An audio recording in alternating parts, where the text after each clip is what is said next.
We are gearing up for the trip of a lifetime. Heritage Caravan 2026. From 1st to 8th March 2026, 8 days, 14 regions, one legendary caravan. We're touring Ghana in the most spectacular way on the Heritage Caravan, exploring the beauty, history, and stories that make our nation unique. Rolling out from Greater Accra through Eastern and OT, up north to the Northern and Upper East, and all the way to the Western region, hitting iconic destinations across Ghana. The Heritage Caravan 2026 will be fun, educative, refreshing, and most of all, remarkable. Stay connected. Follow Channel One TV and 97.3 City FM across all social media platforms for updates, and join the conversation using the hashtag Heritage Caravan 2026. The Heritage Caravan 2026 is powered by Channel One TV with support from City FM, and it's proudly sponsored by Hollard Insurance, Piva Beverages, Omni Basic Bank, Caveman Watches, Gino, and Didi Shito,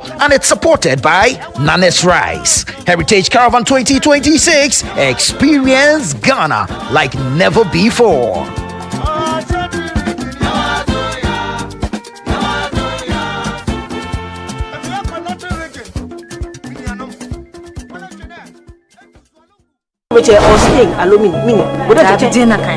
Abstain. Why abstain? I have been seeing through your shenanigans all night. I thought I told you that I didn't want to see that girl in this house again. A mixed bag of emotions and incidents, Ghanaian family and intergenerational drama. some not so good. That boy, that womanizer. You are old enough. I would like you to man up. In other cases, not so bad. So does he see in her that he's not seeing in me? Look at me. Eugene and Aneke made a choice. You won't believe what Pam and Aneke have done to me. Watch out for So So. A brand new series from GH Media Productions. So So. Thursday at 7:30 p.m. only on Channel One TV. Let's get into the world of sports like never before. No one ball, what back. You know how we do it on Fridays. Join us every Friday at 7 p.m. on 97.3 City FM for Sports Panorama, your ultimate destination for all things sports. One of the biggest scandals in this country's history. You can't spend 250 million USD and come out with that. From the thrill of association football to the excitement of basketball, tennis, athletics, and even emerging sports, we cover it all. Whether it's the Premier League or the latest NBA showdown, we bring you the stories behind the stars. Getting an opportunity to become a national team coach, you should understand the politics around football. And don't miss the prayer of the rabbi. Joe was Zebaut. How Zebaut there? Zebaut won Chaboke Walako. We're not just about the games, we're about the community. If you are going to be given this kind of treatment, then you need to be that guy. When I look at him play, he is not it. Or when it's time for Don't Call Me. Join the conversation as we connect with fans across the country and beyond. Want the latest updates? Send us your thoughts and we'll feature your comments live on air. And remember, we like to hear your predictions for matches and your thoughts in general. Think you know who's going to win? Let us know. Big shout outs to my YouTube people. Tune in every Friday at 7 p.m. only on 97.3 City FM. Sports Panorama, where sports come alive.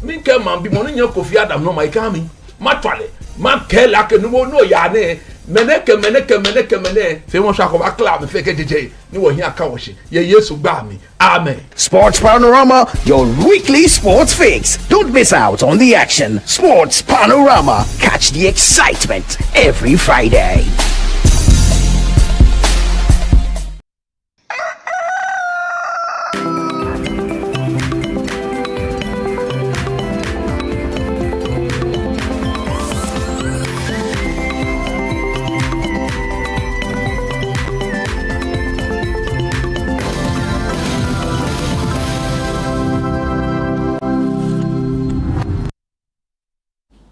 Hello and welcome. Thank you so much for choosing us this morning.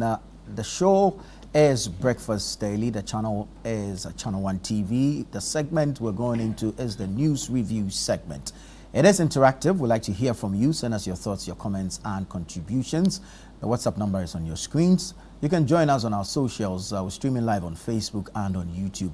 Tweet at us on X and drop a comment on our Instagram page as well. We're going to be unpacking a number of issues this morning. I have two fine gentlemen in studio with me. The Honorable Nilante Vanderpoy is the National Coordinator for the District Road Improvement Program, that's DRIP. Honorable, good morning. Good morning. I'm not sure we've met this year. No. Well, so happy New Year's in order then. Many happy returns. Thank you so much.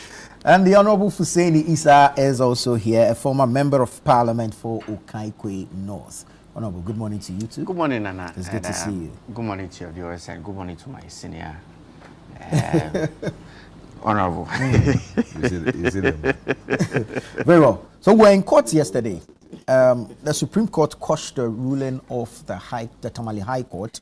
And so clearly there won't be any rerun of the Pandai seats. Matthew Nyindam has been reinstated as Member of Parliament for Pandai. But the majority, the NDC says it's not over yet. They're waiting for the judgment of the court, review same, and then go for a review. That's according to Roxanne Nelson Dafia Makbo. Honorable, some argue, and it could be pedestrian argument, that you have this overwhelming number of MPs. You are the super majority. Why not let it go? Well, thank you very much. Good morning, and let me say Happy New Year to the viewers and also to all of us here in the studio and all the workers of Channel One TV.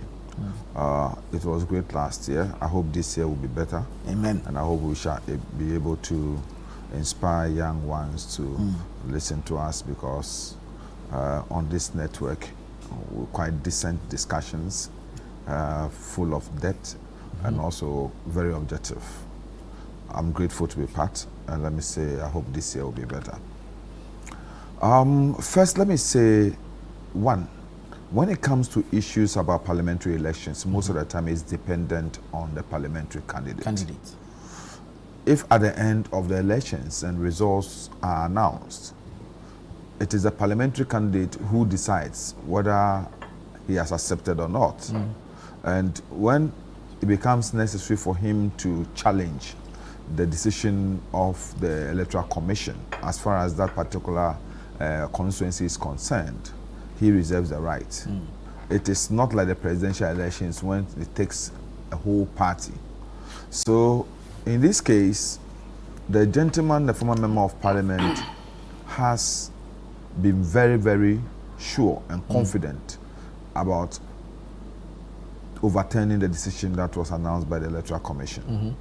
So he took up upon himself to fight it, and he's been very, very consistent in that. At the time, he was even complaining about the fact that it looks like he's not getting the sort of support that he thought he needed from the national structure itself. And we all encourage him because he was our colleague. When the judgment came, I wasn't surprised that because he was so convinced about his case. The judgment of the Tamale High Court. Yes. Right. And what he has, his lawyer is somebody who is very close to this particular network, Nekwaku Samoa. And having discussions with Nekwaku Samoa, he was very convinced that they had a good case, they have a solid case, and they were going to win. So when the decision of the High Court came out, I wasn't surprised because I was very confident. Maybe let me say that I was a bit biased because he was always with me. Almost every time he was in Accra, he would come to my office, we had a discussion. Yesterday was quite a blow. And I don't know how he as a person is going to take it, whether he will say, I've fought enough and I want it to end here, or he will want to go further because he still have an opportunity to go for a review if he thinks that procedurally the Supreme Court maybe may have overlooked certain clear evidence before them or certain facts that he can adduce to point to the Supreme Court that maybe they were not averted to these particular facts. So I think it's good decision. My this thing was the fact that just as many people, I've heard many people talk about, what happened was not something that you could say was as a result of let me say the process. It was a result of an individual's lack of integrity when it comes to protecting the ballot, and he also trying to do what he thought was right. And I heard you making a comment when you were going to the papers, and it was the same comment I have talked about consistently in this case. In all electoral cases we've had in this country, it is the decisions of the returning officers and the presiding officers or the electoral officers that cause those situations. True. There have never been a case where someone has taken an election case to court. There has never been a situation where someone has gone to the court to seek redress, reliefs under a certain condition when it has not been as a result of failure or decision of an electoral officer to go against the regulations and the procedures we've all agreed to. And many a time we allow these things to go. Those people go on scot-free. They go unpunished. And as such, people continually do the things they are not supposed to do and plunge all of us as a country, citizens, into useless and unnecessary stress. True. Look at what is happening with Pandai. In fact, the people of Pandai themselves are going through stress. Indeed. I'm going through stress. Hussein is going through stress. Oh. Yeah, because Husseini's fight is that he wants to keep the number. Yeah. He wants to keep Nyendam. Because Nyendam is not just a member of parliament. He's quite an experienced member of parliament. Indeed. A former part of leadership. Yeah. You understand? So, and they will want him to be part of the team. So that he could I think he's currently on the communications committee. Yeah, he was a former whip. Deputy whip. And there's so much that he can give to the young ones who have come into the house, because they have a lot of new faces, and they will need the old ones to give them some experience. So the MPP will want to have Nyendam in parliament. The NDC will also want to bolster their number. So we are all going through that unnecessary stress as a result of the, let me say, lack of discretion on the part of the person who was mandated to oversee the elections in that particular constituency. So I think that once Electoral Commission continue to close their eyes to, let me say, measures that will serve as deterrent to people who want to infringe or cause infractions in the processes and the procedures of election, people will continue to do this. If someone has gone to jail for willfully disturbing the process of elections or altering figures or doing something that impugn the integrity of the elections in a particular station, these things will stop. Indeed. Let's take, for example, a very simple example. During the Ejisu by-election, is it Ejisu or Kumewu? Yeah. Where an MP was seen giving an envelope, do you understand? Yeah. of money to an agent, and the agent taking it. All that they did when people protested was to let that. Honorable, you saw him give an envelope. As to the content of the envelope. Oh, but he said it. He confirmed that he was giving. I can't recollect. He said it was transport. He said it was transport. Okay, yes. Because I recollect in the envelope. But all that the Electoral Commission did was to let that particular officer leave the station. That is not deterrent enough. Yeah. It is not deterrent enough. You understand? When somebody is caught in an act that willfully go to impugn the integrity of an election, the person must be dealt with. True. So tomorrow, even when the person is a volunteer or a staff of the EC, he knows that when I do this is what I will go through. And it will help us build some sort of trust in the system and reduce the, let me say, the intentions and possible court cases that emanate from our elections. Our people have indicated that they're going to study the judgment, and after analyzing the judgment, they will advise themselves whether to go for a review or not. I personally will have a chat with my former colleague, because I have seen such cases sometimes drag over years, and it does not inure to the benefit of anyone. Sometimes it's good to let it go, reorganize yourself, and then come in another time. When you go through such litigation, and it breaks you down, it's waste of resources, energy, stress, and all those things it's not healthy for you as a person.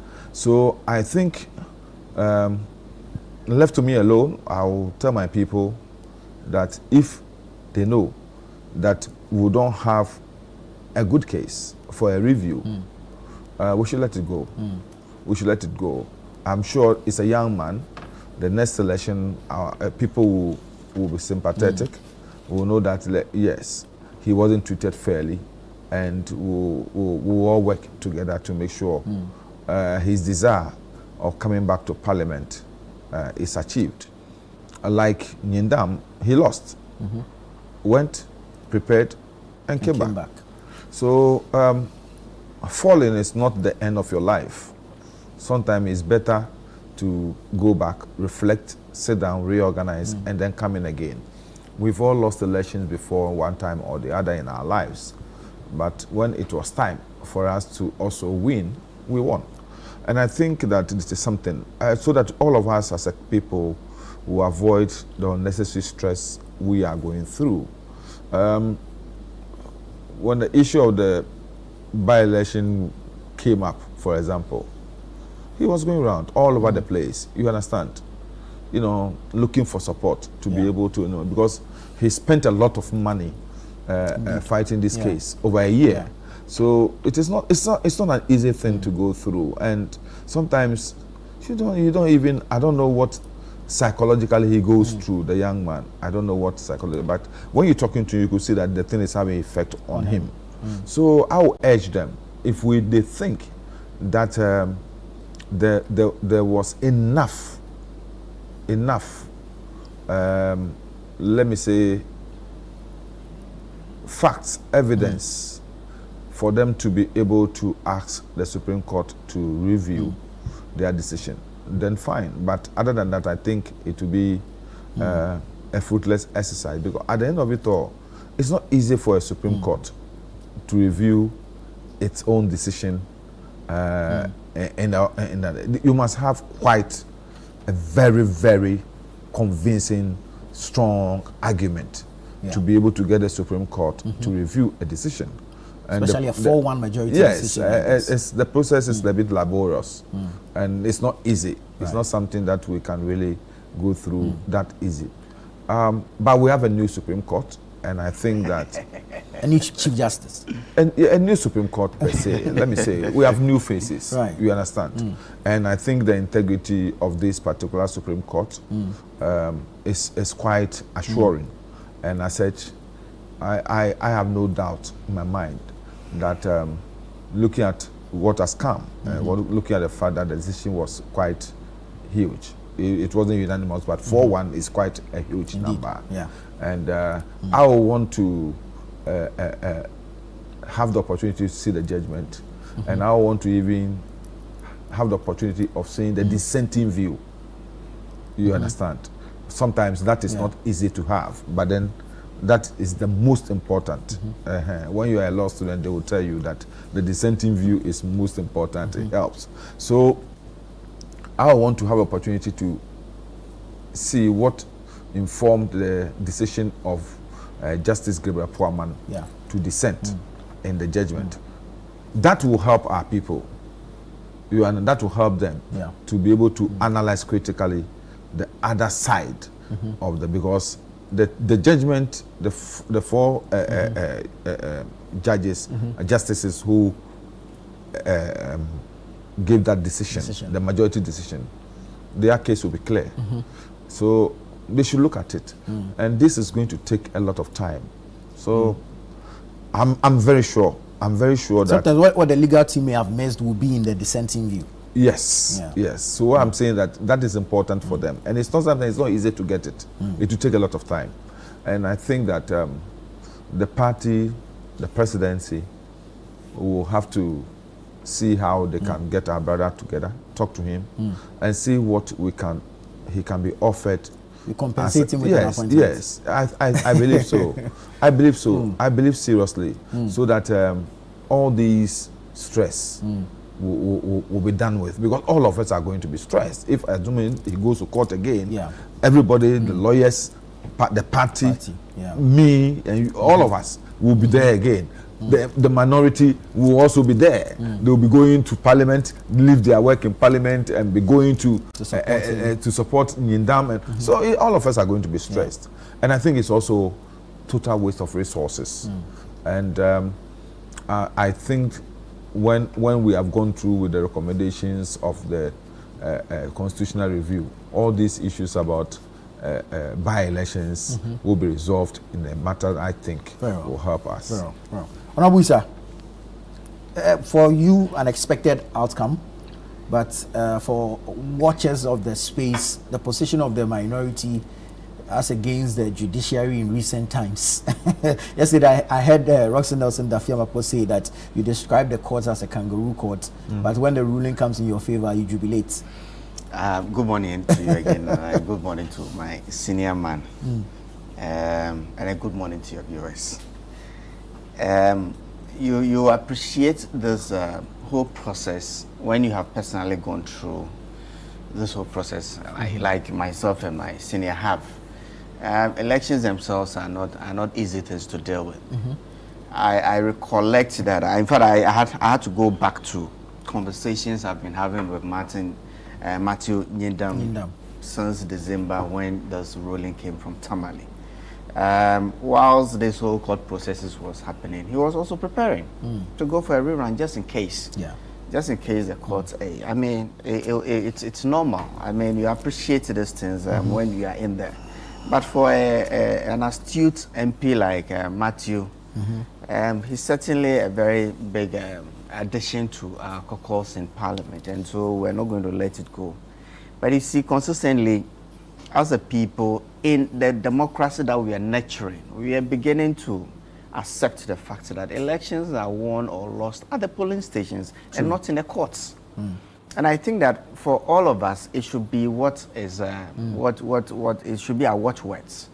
Then again, sometimes because of this whole inkling of elections being won or lost at the polling stations, it creates a lot of tension at the polling station and within the constituencies in the build-up to some of these issues.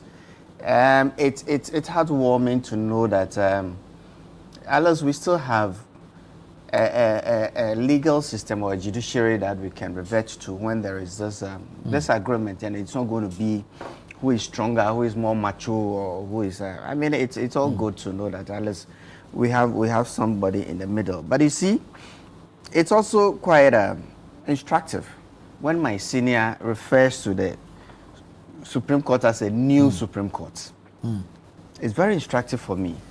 How so? What we have seen is the NDC did promise a reset. They did tell us that when they came into power, they were going to get rid of the Chief Justice, and that they have done. We saw the appointments they made to the Supreme Court. They further went to the Appeals Court, and I think last week or the week before, they swore in over 100 High Court judges. And if this is the reset they said, I think that they have actually done their reset. But what I cringe to think that this is not going to be a precedent.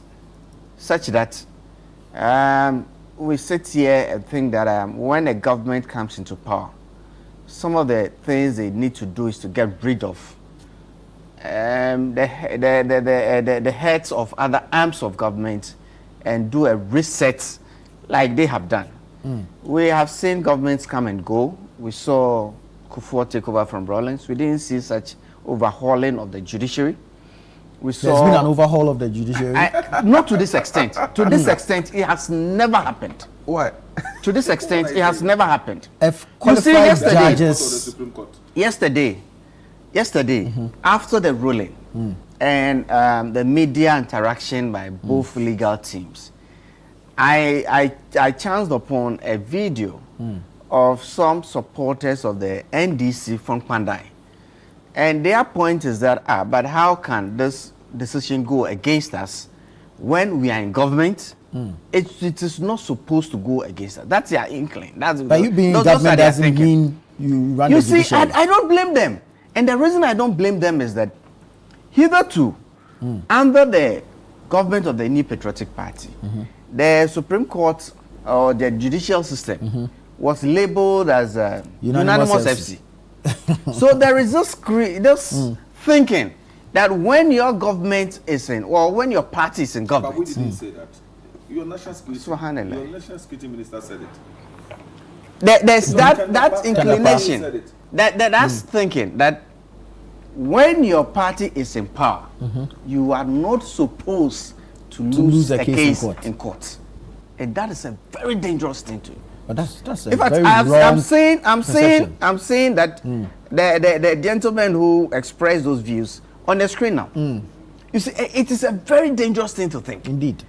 That because we have come and overhauled the judiciary, we have come and we have sacked the Chief Justice and appointed a new one who we think should be doing things and acting in our favor. Well, those are the gentlemen expressing those views. We have appointed a new Chief Justice. We have packed the Supreme Court. We have packed the Appeals Court. We have appointed over 100 High Court judges. Doesn't necessarily mean if you have a bad case, you win. You see, Nana, that is the danger. And those were the sentiments being expressed by those gentlemen. And that I cringed. And it sent some fears. You see the gentleman in the smoke in the back.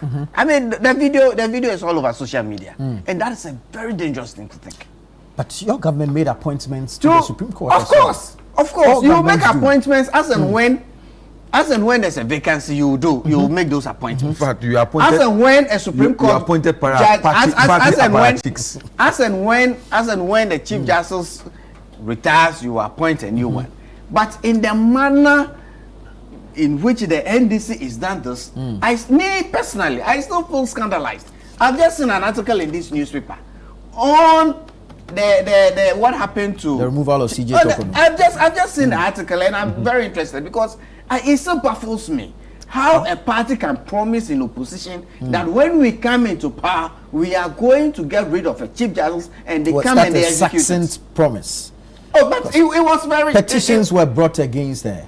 Look, I have said on this platform, even under Akufo-Addo. I have said yes, under Akufo-Addo, yes, he did receive petitions. Yes, but he has to determine whether or not there is a prima facie case. No, that's not he never. Not the president. It's the Council of State. The Council of State. He forwards. He determines whether there is some merit, and then he forwards. He forwards those petitions.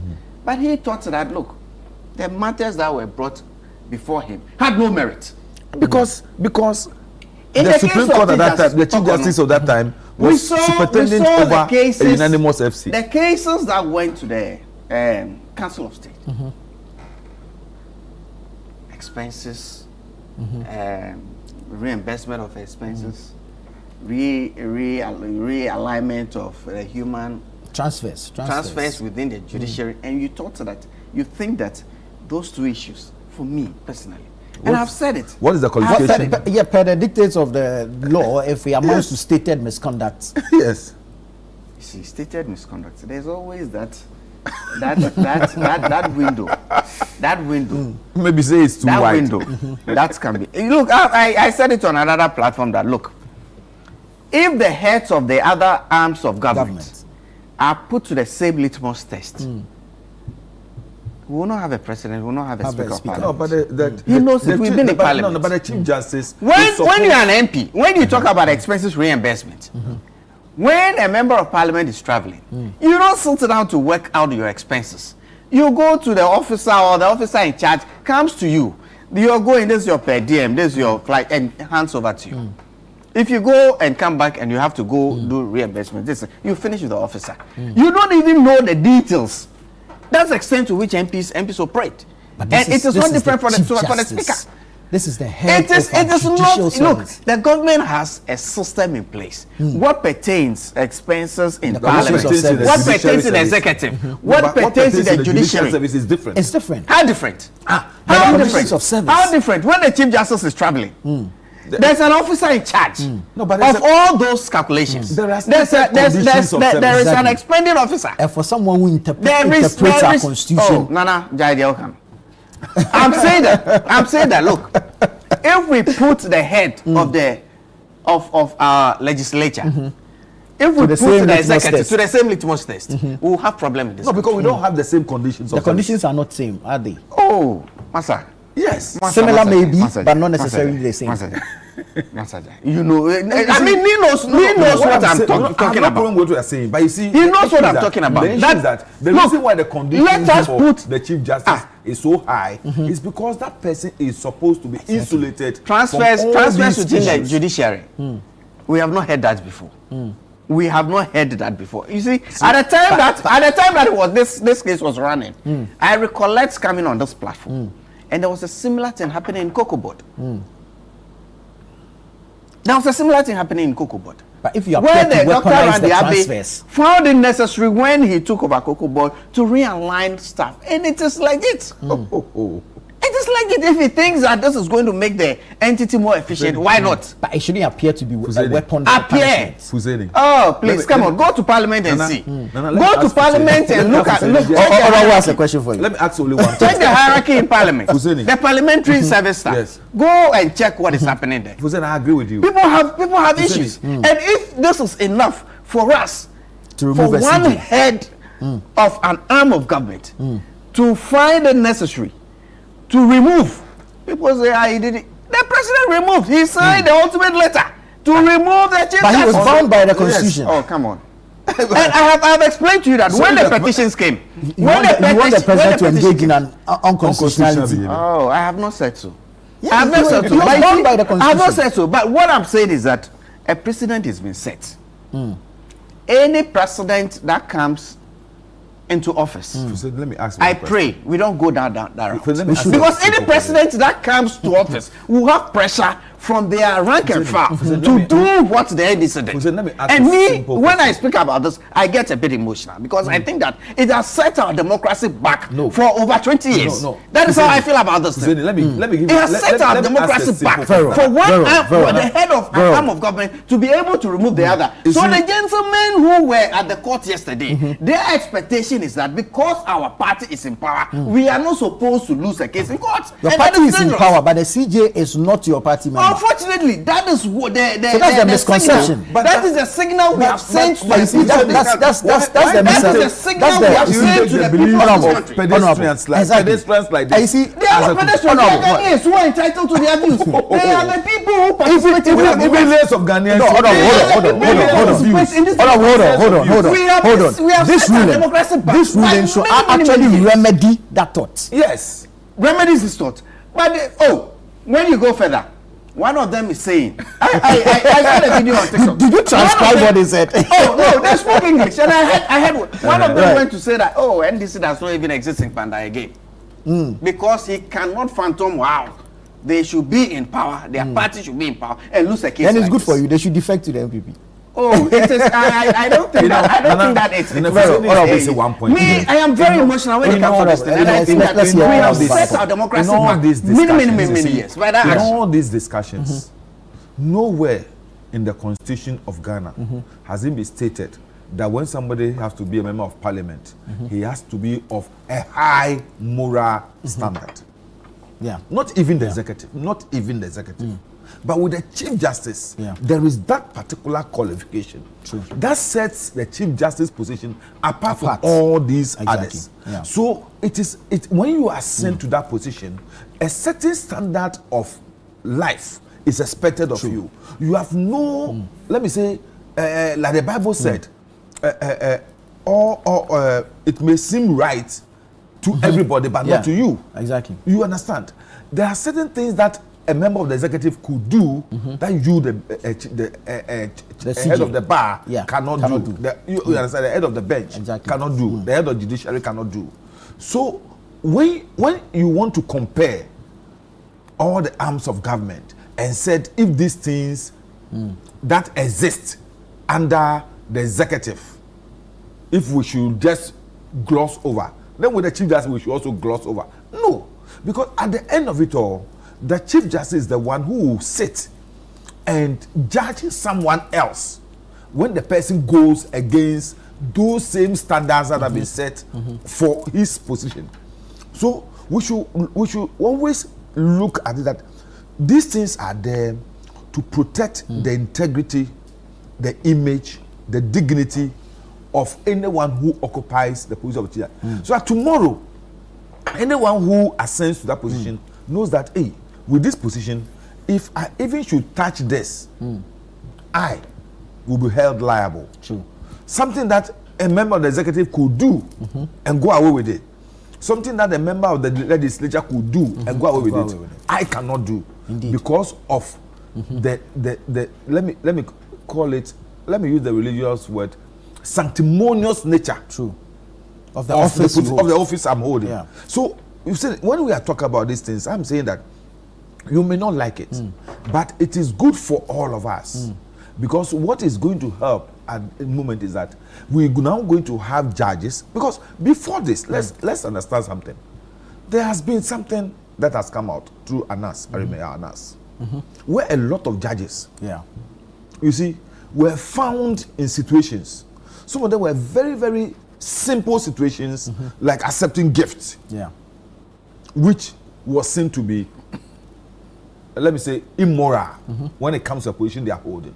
So it is expected that we look at situations where we set a standard, a particular bar for the people who occupy that position, so that when it comes to issues about integrity, the trust of ordinary Ghanaians in the judicial system, everybody will know that when I have a case and I go to court, the judge is not going to take a bribe. The judge is not someone who can be bribed. Look, recently in the US, there was a serious case against Clarence Thomas that before he even ascended to the Supreme Court, and when he came onto the Supreme Court, he accepted free holidays. Somebody paid for his hotel. He went on a yacht and all those things of a businessman. This was used against him, and he nearly lost his position on the US Supreme Court. So when it comes to judges of the Supreme Court and the Chief Justice, I want us to look at it and say, look, at the end of it all, they are the ones who will judge me and judge you.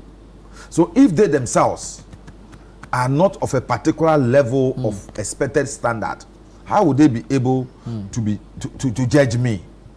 You understand? So, let's not compare apples to oranges. Because I don't think we are the same. We may be three arms of government, but the expected standards of a Supreme Court judge is not the same as the Speaker of Parliament. I totally disagree with that stance. Really? Yes. I totally disagree with that stance. Because look, as members of Parliament, we represent sometimes hundreds of thousands of people. Not because you are handsome or not because of your knowledge, but the people have found something that, or they have entrusted you to go and represent them. And you cannot say that I am an MP or I'm representing those tens of thousands of people. But the morality or the standard that you need to use to measure me should be lower than what you need to. That's what our constitution says. It's a constitution. I differ. It is only the CJ that has you cannot tell me condition that attached I have to been it. appointed High moral as a standards. minister. I have been appointed as a minister, but because I am not a judge, when it comes to measure of morality, I should be lower than that of a judge. I cannot accept that. People, we have entrusted you. In 2009, look at what happened in the UK Parliament. Because of expenses, I dare say, what Anas did within the judiciary. Sometimes I recollect watching the video and I sat there and I felt sorry for some of the judges, personally. Because this is when you hit a man, when he is at his lowest. I saw a judge lying in his sofa, in his house.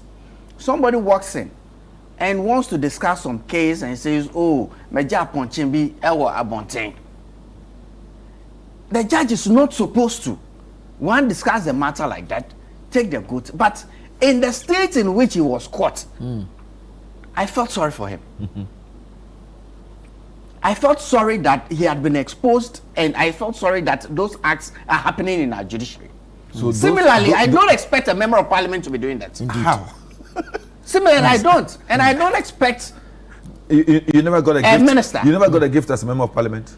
Look, it is not about me. We are discussing systems. We are discussing the systems we have put in place. And I'm saying that, look, if a judge cannot take a gift for judgments or what he does in the courtroom, a member of parliament equally. So that you agree to the standards to which we are holding the system. But are we saying let's review our constitution? For us to say, that the judge should be held on a high moral than a member of parliament or an executive. That's what the constitution says. Look, the constitution might have envisaged the fact that, look, just like this Panda issue, an NDC guy and an MPP, they are haggling over who won elections. And the judiciary is the ultimate that resolves such disagreements. That's what we have all agreed to. That does not mean that if you're a member of the legislature or the executive, you should be held to a lower moral standing. No. I don't think that's what I'm saying. I disagree with that. I don't think that's what he's saying. Look, my fear yesterday when I watched the young men. This young man. Exactly. You see, those were the young men there. You are so fixated with it's not me being fixated. I got scared that, look, not too long ago. What is their level of appreciation of the law? Not too long ago, we labeled our judiciary unanimous FC. When judges had painstakingly gone through cases. But that one was your Minister of National Security. It was Kanda Prabhu said that. When they have come out with a judgment, irrespective of who said it, that is my view. Right.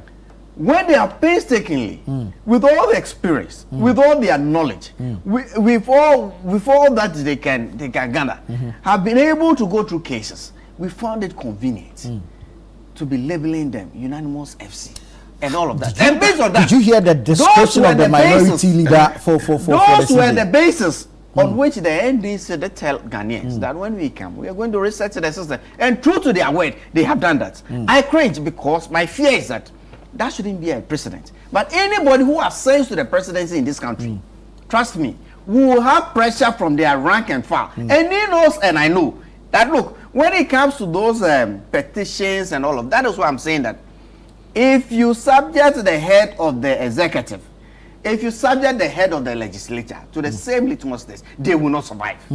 Your minority leader recently described the CJ as intolerant.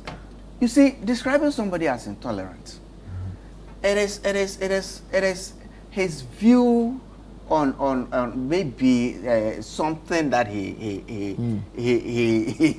some matter, right? That's the view of the minority leader, and I don't think that it is as much as. Is it not derogatory? I when I say you are intolerant, it's a description of a behavior. Yes. It's a description of a behavior. It is not And that behavior is what? Those are the gentlemen. You see the gentlemen. You are really interested in this gentleman. You should see the video. If you have not seen it, you should see the video. It is scary. You see, Fuseni, when you get yourself to a level of looking at this issue about what happened with the Chief Justice, you give me the opportunity to also talk about what happened to the chairperson of the Electoral Commission. You see. You give me the opportunity to talk about what happened to the chairperson of Scratch. You are putting the Electoral Commission, which is a creation of the Constitution, but it's not an arm of government. It is not at the same level. But it's an Electoral Commission that it is not at the same level. In fact, they are the ultimate. It is not at the same level. Ultimate. We keep telling ourselves that look, there are three separate independent arms of government who are a check on each other. But the principal who are a check on each other. Arm, there is no way in that arms of government the Electoral Commission. But the Electoral Commission is the one who decides who becomes head of the executive. I have considered the fact that it's a creation of the Constitution. Given that it was erroneous, fine. That's too wrong, Baker, right? No. Thank you. Very well. Let me take a few quick messages. This one says, good morning, I am Eben from Kwabinya. Finally, I believe the former National Security Minister, Honorable Kandapa, will sleep peacefully because what he cried for under the watch of CJ Enimyeboa and CJ Tokonu has come to pass in the era of CJ Bafoboni. Truly, Ghanaians are feeling the resetting agenda. Greetings to Honorable MC Agbo of Ghana East. Says, Nana Ampem, Eastern Regional Women's Organizer and Chairman Bibi Moro of Akwetia. Okay. Good morning from Mabo Michael Bechem Edum Adadiase. So, does the NPP believe in the Supreme Court again? Was it not the same NPP that accused President Mahama of packing the courts with his judges? They should tell us one case the NDC won during their tenure. This particular case proves that we have a working Supreme Court, one that is independent, neutral, and devoid of political influence. The outcome demonstrates that judges are guided by law and conscience, not by political pressure. This is even more significant considering that the current Chief Justice appointed under the sitting president presided over a court that delivered a decision not skewed in favor of the appointing authority. That alone speaks volumes about the integrity of the judiciary. Had this been during their tenure, we would have witnessed unanimous full court decisions conveniently aligned with political interest. And he says his regards to Honorable Charity Gardner, the Ahafo Regional Minister. Okay. Congratulations to the MP for Mandai on winning the case. The victory is a testament to the strength of democracy and the rule of law. It's clear that voters had their say and we should respect their decision. Moving forward, let's focus on unity and progress for Mandai and the country. And he does a hashtag Baumia Beba. That's Aminu from Nsawam. Good morning, Nana. The Supreme Court has spoken. Life must go on. And Honorable Yendam is one of the most popular political figures in Pandai and loved by both NPP and NDC. That's Ahmed from Nima. Bonti Benjamin says, Supreme Court's ruling on Pandai gives the citizenry hope that all is not lost and the will of the people shall always win over evil machinations. Greetings to the next president of Ghana, Kennedy Ejapong. Honorable Nilanti, are you saying it is moral for an MP or minister or the president to receive a bribe? No, I don't think that's what he said. This one says, Nana, I wish to remind Honorable Issa that Nanado claimed he was just a conduit to refer petitions to the next stage. Article 146 was used to remove the EC, so it is not a precedent. That's Kojo from Peki. Hello, Nana. I totally disagree with Honorable Vanderpoy. The issue of morality shouldn't be downplayed with the MPs and executives. I think people misunderstood what you meant with that point. We are where we are because of the lack of moral grounding of these two parties. We should do better because those of us coming are learning from them. Peace for Ghana. Honorable Fuseni, there's a personal message for you. Wow. This one, it says, good morning, boss. Please tell, and they like to call you Fusheni. Yeah. Please tell Fusheni that he is needed at Kamvili. The people there say they admire him so much, the way he carries himself. They have a chieftaincy title for him. He should try and come. Arrangements have been made to get him the title. And he says, tell him on live TV that people want to hear from him. Tell him I'll come and claim my title. Very well. Okay. Nana, maybe let me clarify this. You see, exactly. What I want people to understand is that every Ghanaian is expected to live a particular standard, live by those dictates, regulations, or values that we all share. But when it comes to the issue of the Chief Justice, the Constitution specifically designated one of the conditions for the appointment of Chief Justice to be someone with the higher moral authority. You understand that? You that is what there is no other arm of government or individual appointments under Article 71 that has that qualification. My point is that the it means that the Chief Justice to qualify to contest as a member of parliament have to be over 18 years, be of sound mind. And be a registered voter, and not be a Ghanaian, and did not state morality there. Does not take morality out. That's what I'm saying. That it doesn't. But it is not clearly for a Chief Justice. You are there to represent tens of thousands of people from your constituency, and you are telling me that you should be held at with a lower measure. No, he's not saying. No, you're saying that specifically because with the role of the Chief Justice, it is stated clearly that it has to be of a higher moral.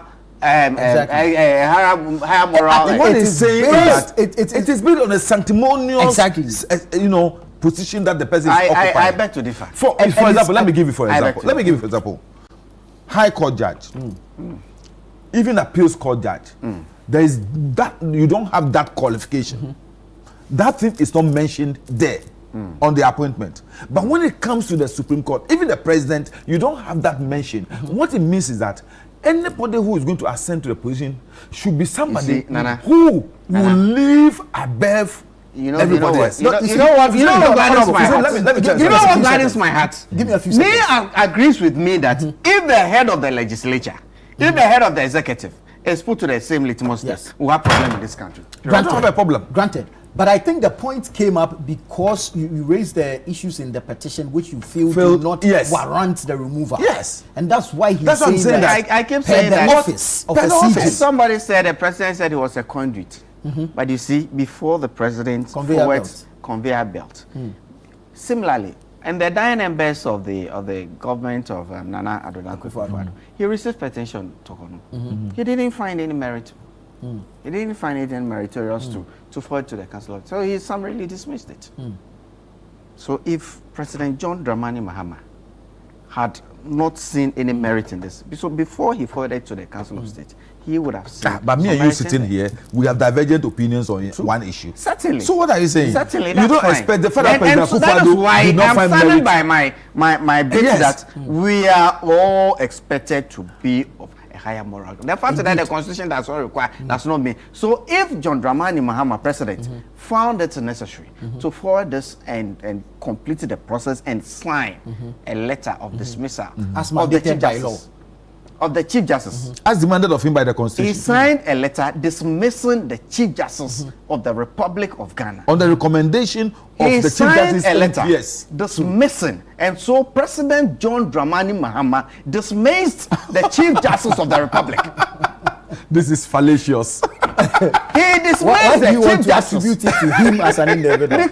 Because I still find it scandalous. She faced her from own one police. head of an arm of government to create this. And you see, what even makes it more pronounced is the fact that it was premeditated. They have told us that when they come into government, they will do it. And true to their word, when they came into power, they did it and they sacked Tokon. Very well. You know, all this, let me say this in conclusion, let me say this. See, I want to caution the MPP not to swim too much in the glory and the joy of this judgment. Because just a few weeks ago, they were calling the judiciary and the Chief Justice of presiding over a kangaroo judiciary.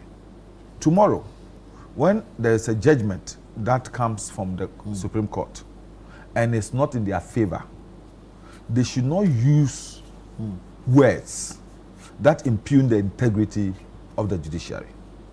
Because when it comes to issues about the court, you win and you lose at certain points. Unless you decide that you don't want, you want to go and do, arbitration, where you all will agree. But when it comes to system, because that judge will look at the facts, will look at the evidence, and determine a particular position.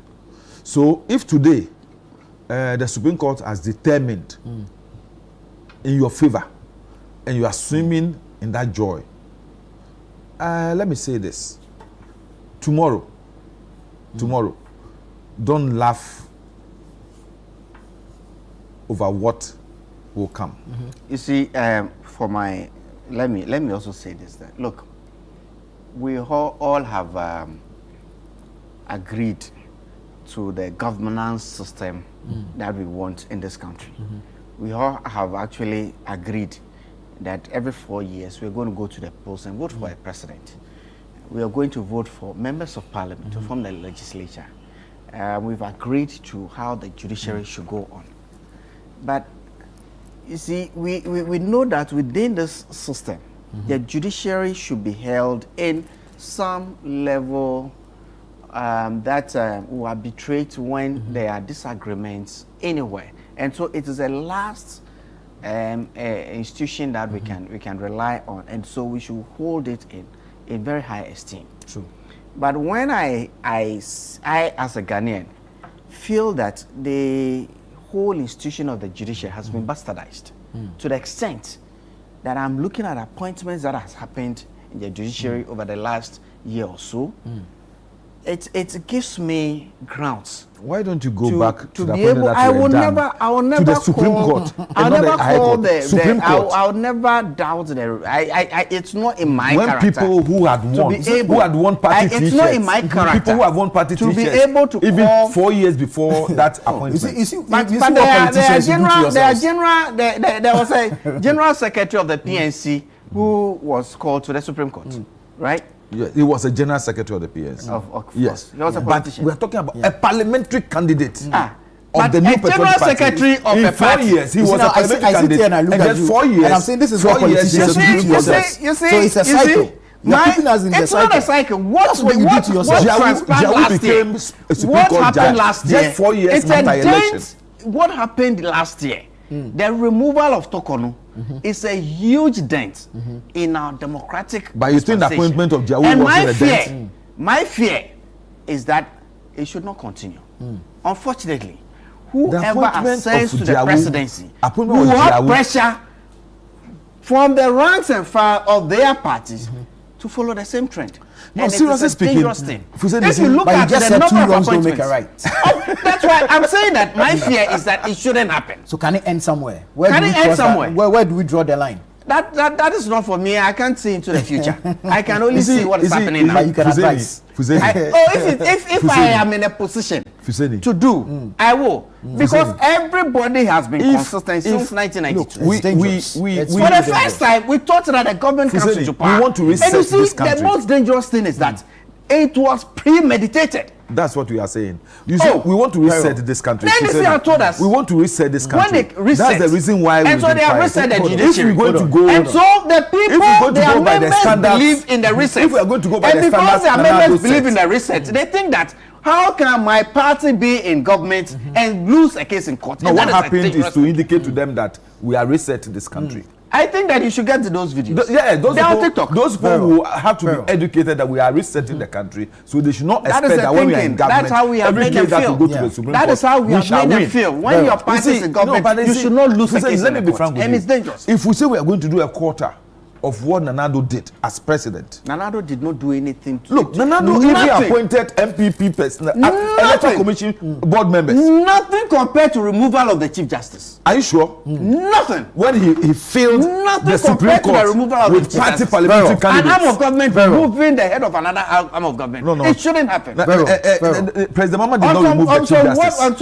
President Mahama did not remove the Chief Justice. But he signed the letter. The Chief Justice was removed by own PS. He signed a letter. No, I said they were removed by demanded of him by the constitution. You know what they wanted I've said that. There were petitions on Tokonu not to sign. Then they will cite him for breach of the constitution. There were petitions on Tokonu in the 9 members of the Nanado government. he did not find merit to this, and he dismissed the summary. As for this, the mama has beaten you to it. That's the only thing that is. Very well. Let's take a break here. This is Breakfast Daily on Channel 1 Television. Stay with us. We'll be right back.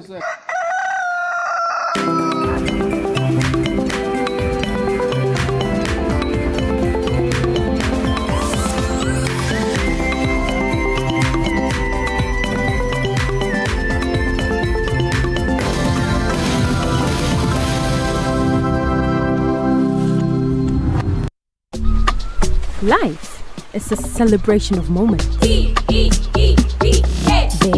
small. The sun is scorching, I'm feeling the heat. With Piva Drink, every moment becomes a refreshing celebration. From the beach to your home, in every corner of your world, Piva Drink adds a burst of refreshment. Give me Piva pop too and tangerine.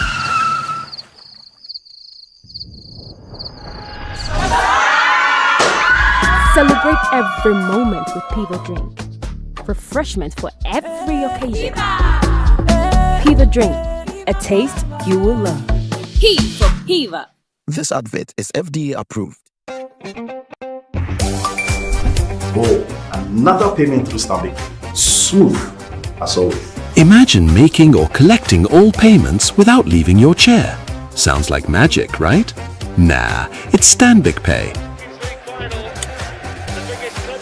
Darling, can you please help with the bills, especially at your school fees? From school fees to utilities, the government and statutory payments to investments, insurance payments, Hajj payments, and more. Mommy, my fees has been paid. Just log on to Stanbic Pay and you're set for life.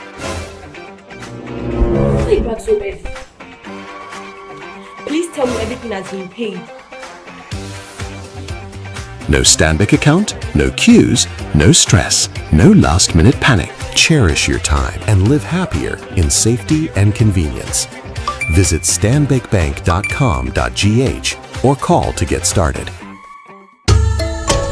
They are the backbone of Africa, SMEs, women, youth, creating over 80% of jobs and shaping our future. But borders still hold them back. If Africa's single market is to work for her 1.5 billion people, it must work for SMEs, women, and the youth. This February, Africa meets in Accra for the Africa Prosperity Dialogues 2026, the biggest gathering of Africa's SMEs, women, and young entrepreneurs. Targeted business breakfast and a powerful women's dialogue. SME and youth dialogues focused on finance, logistics, digital innovation, and scaling across borders. Presidents, policymakers, and business leaders unite with the people to launch Make Africa Borderless Now, a people-driven movement calling for free movement for trade, celebrating Africa's champions at the Africa Prosperity Champions Awards and Presidential Gala. Under the patronage of President John Dramani Mahama, APD 2026 is where ambition meets action. Join us from the 4th to the 6th of February 2026 at the Accra International Conference Center, Ghana. Africa Prosperity Dialogues 2026. Innovate, collaborate, trade.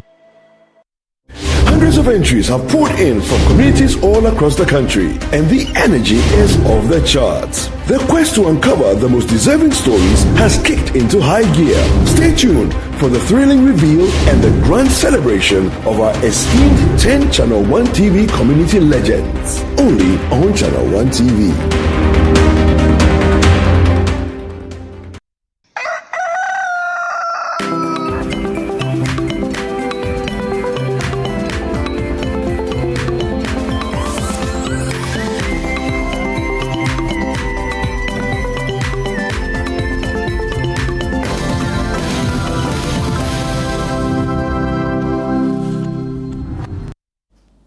Hello again. Thank you so much for staying with us. You're watching Breakfast Daily on Channel 1 Television. We're having the news review segment, and so we're moving from the court to, well, our space, my space, the media space, and attacks on journalists. A recent one happened on Monday. We understand a military convoy, some officers traveling in an armored vehicle, allegedly stopped somewhere around Wali Wali and attacked civilians, including the Northeast regional correspondent for the Media General Group. The Member of Parliament for Wali Wali, Abdul Kabiru Tia Mahama, has condemned the act. Yesterday, the Ghana Journalists Association held a press conference and made certain demands. But topical amongst that was the attack on a journalist by some fire officers around the Kasua New Market. The GJA insists that the PRO mishandled the communication around that particular attack and so should be removed. Attacks on journalists, you would expect that this would have been a thing of the past. We've gone back and forth on this matter over the years. And for agencies that you would expect will ensure the security and safety of journalists to rather allegedly be involved in attacking or if like committing these brutalities against journalists, it's quite worrying. So, Honorable Isa, I'll start with you. Your thoughts on this going? I think that as a nation, we've come very far. The GJA of the 70s, of the 80s, of the 90s, they had to go through quite a bit for us to get to the media freedom that we used to have. And I think sometimes people take some of these things for granted. Let me just remind them, I recollect that in the early 90s, we didn't have a proliferation of media houses like we did. Yes. There was only GBC for everybody. And I even recollect that when I finished, around 1992, there was only one FM station in Ghana. They started at 9, closed at 2, came at 6, and closed at 9. And Joy Multimedia started around 1995. And today, I am able to sit here this morning as a Ghanaian, express my views on national issues as I think. I think that it is something that we should hold sacrosanct. Yeah. And we should actually kill for that. Hey, and I grew up in the. We should kill for that. Not like, not literally, protect it. You're speaking like Osewusu. Not. you see, in the ultimately, it has been proven right. You see, the shoot to kill policy. I sort of support him. But you know, in Parliament when they said it, you cringed. You see, it may sound scary, but to the extent of what we are doing to our environment, what we are doing to future generations, I think that people should be held responsible for their acts. And if it means that it should be it. You see, the media we have today, and maybe people of a younger generation who are taking this lightly will go to the extent of bastardizing and abusing journalists. And, hey, we've come very far. People have laid down their lives. Even me, I recollect the Ben Kwakus of yesteryears, the Tommy Thompsons of yesteryears. We are lucky to still have Kwesi Pratt and Kwaku Bako still around.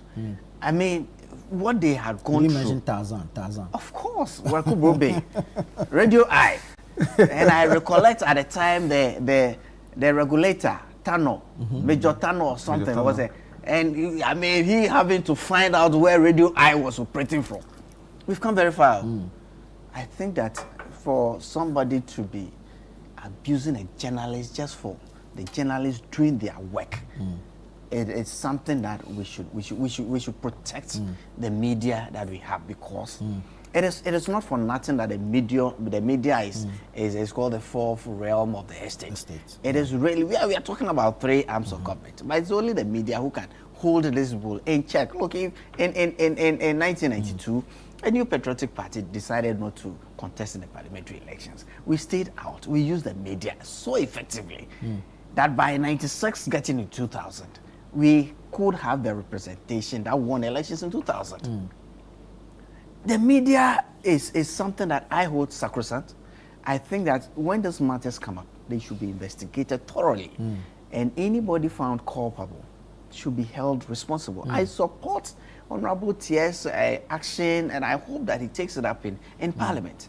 The GJA itself, I pray that in this day and age, the politicization of such association is going to an extent that needs to be watched. Not too long ago, I'm seeing the Ghana Bar Association, I'm seeing the Ghana Legal Law Society come up, and all of that. Maybe they are in the right, maybe they are in the right direction to bring some plurality to the way we have done things over the years. The GJA itself has preserved that association over the years, and I think that we should protect it with all the energies that we can muster. And when people fight or abuse journalists, they should be held responsible. In the past, I've seen the GJA announce blackouts on some people just for some of these nights. And I think they're in the right direction until these matters are resolved. If it means that the GJA should take these institutions up until these matters are resolved, I totally support the GJA, because for me, we have come very far and we should protect the media. Oh no, I want to read a portion of the military statement regarding this Wale Wale attack and find out what you make of it. In a statement on Wednesday, January 28, the Ghana Armed Forces acknowledged the heightened insecurity in the northeast and upper east regions, noting that such conditions may occasionally necessitate military operations without prior notice. The statement also urged the public to cooperate with the armed forces and other security agencies. Well, Nana, let me say this. I may be biased in my contribution on this particular issue because, you know, I wear that cap. Indeed. As a trained journalist and a professional broadcaster. I know what conditions were some time ago. And I know sacrifices some of us have made to be able to ensure the sort of polarity and the freedom that we're enjoying today. Let me say this. Some time ago, even as a staff of GBC, that is when we have a monotony. You know, it was only GBC. Yeah. Then even as a staff of GBC, you were even scared. You understand? When you go in on air. Because within the environment of GBC, there were soldiers. Sometimes even in the studio where you are broadcasting. That's how serious it was. Yeah. You understand? There were soldiers standing there. Not to break you in, every time I have to go to GBC, this thoughts, yes. Because when you read about coups, to be able to have a coup, just take over GBC.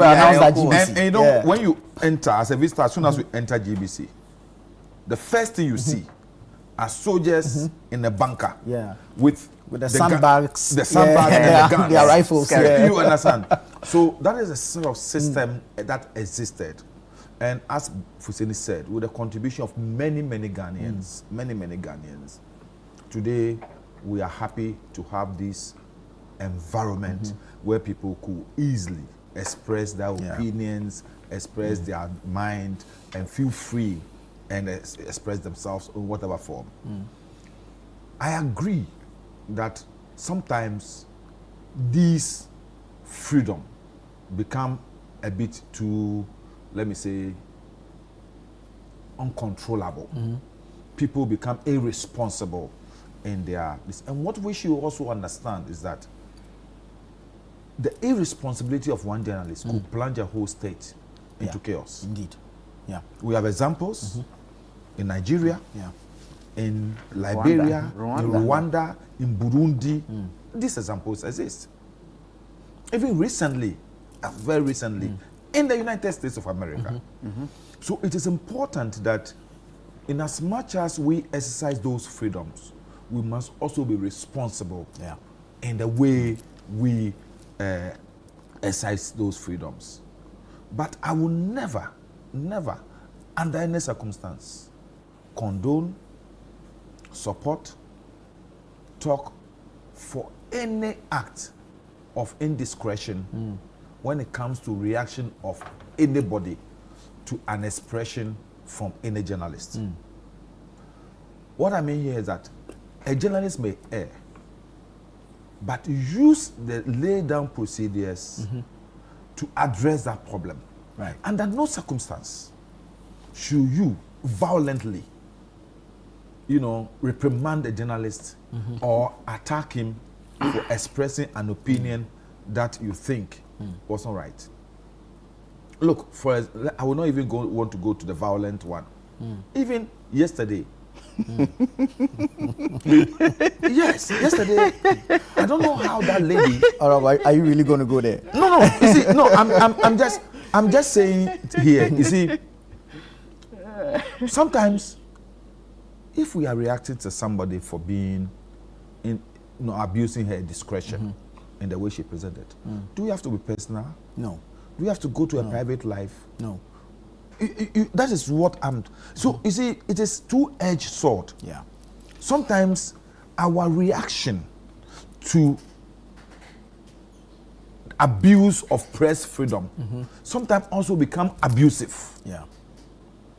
So in all this situation, look, I'm totally against the way the military acted in the Wale Wale incident, the way the fire service personnel acted in the Kaswa incident. There was another incident of an action between police and military in Accra Central this week. Yes. The police behaved in a manner towards a soldier, and a group of soldiers decided to storm the police command. Accra Central. You understand? And it was almost because I thought they were soldiers, so that they could just walk over them. But when they got there, the sheer number of the policemen, you know, virtually scared them. You understand? So all these talks about the intolerance of all of us within the system. I'm saying this because if one person may have done anything that possibly could put the peace of a very volatile area like Wale Wale into danger, is that the way to react? That's the first thing. And in every situation, in the military, even if there are 6 military men in a vehicle, there is always a commander. Indeed. A leader. Yeah. What responsible response did that commander issue for the people under his command to behave the way they behaved? Did the officer use the sort of tact and diplomacy that they are taught at the officers training school to address that problem? You understand? The men could be annoyed at the behavior of that journalist, but that is why you are an officer. What did he do in that circumstance? To calm his men down, to see whether they can take this guy to the police station, report the case to the police, so that the police can also address that issue. But when it comes to, for example, let me see what happened in Katamanto, for example. There's something, a container or something in a fire hydrant. So the fire service people decided that in order to have access to the hydrant, they were demolishing the container. Then a guy came and started fighting them.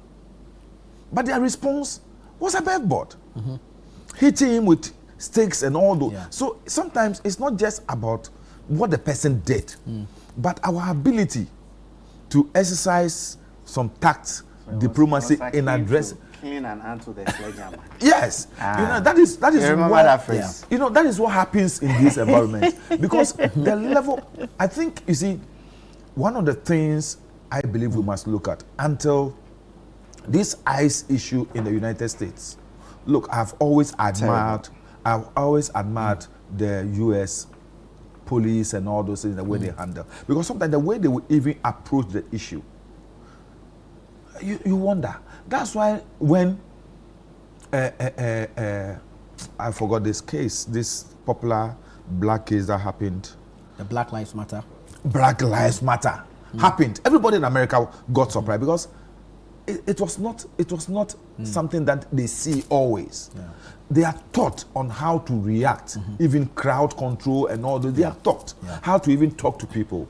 The policeman comes in UK, comes to you, you have offended, you have done something wrong. But the way he will talk to you makes it lively, that you become conscious of what you have done. But in this our part of the country, once you've done wrong, the first thing the policeman is thinking about how to slap you.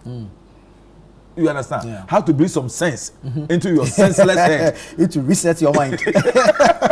You know, I saw a video of policemen putting a suspect or so into the Black Maria, and the guy was resisting internally.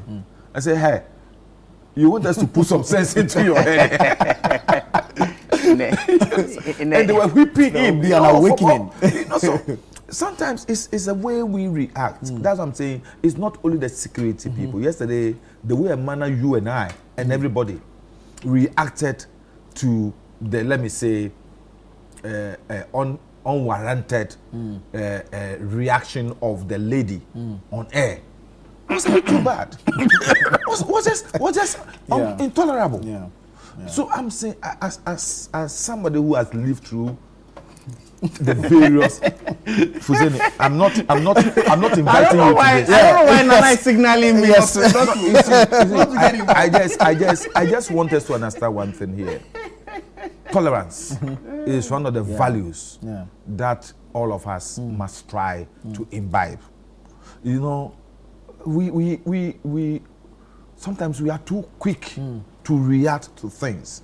I've matured over the years. I used to be one very, very intolerant person. But as you grow, you become aware of the need for you to be tolerant, for you to be patient, to see how you can address issues in a peaceful manner instead of in a violent manner. So I would beg that the security services should exercise some level of control in such situations. It's an individual. Because you are wearing a uniform, in fact, the responsibility lies on you to make sure that the person knows or gets knowledge on what crime he has committed. But not you committing a crime which becomes more heavier than what he has done. Indeed. Because you see, in this country, people have died for the press freedom that we are enjoying. People have died for the press freedom that we are enjoying. People have been maimed. People have had scars from the struggle for press freedom. And so people cherish it. That's why Fuseni say we must even kill for it. People cherish it. It is something that I, sitting here, as a journalist, as a professional broadcaster, I cherish it. You understand? Today I go, some time ago, who born dog? That even the music you play on GBC was censored. Was censored.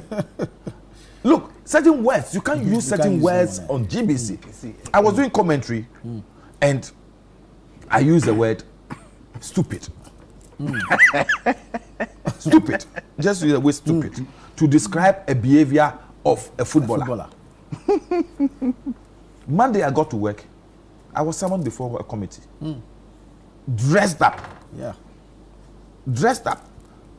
And what they told me, GBC is not like some Yama station. Your grandfather is listening, your grandmother was listening. Why do you use such word? What is not acceptable within our cultural standard, our cultural environment? I'm telling you how serious it was at that time. So there were even words that you could not use on air. That's our cultural setting. And even though our culture demands that sometimes when children misbehave, they are reprimanded, it is the measure of the reprimand and how the reprimand is done. Sometimes in our culture, when I misbehave, Fuseni would take me to my mother, my father. This your son was doing this. Then your mother will reprimand you in front of a person for the person to know that your mother doesn't condone certain. So when a journalist has misbehaved, has done something that is wrong, it is for the security services to refer that matter to the GJA. So the GJA, by our ethics or the media commission, by its own regulations, can deal with that journalist, but not to use their security hand in dealing with the person as if the person is also with them. Censorship of the media, it's a dangerous thing, and we have come very far. Then again, but you see, press or media freedom is also very important. What was right yesterday should be right today, and we have to be consistent as a people. In no particular why I should refer to what transpired yesterday. I was on Twitter, I saw what transpired with the other media house, what the outburst of the lady who was on set and all of that. But you see, unfortunately, this lady in particular had other clips. Yesterday's reference was to a minister. I have seen other clips reference directly to the president. Let's not make it about this particular. No, I'm not making it.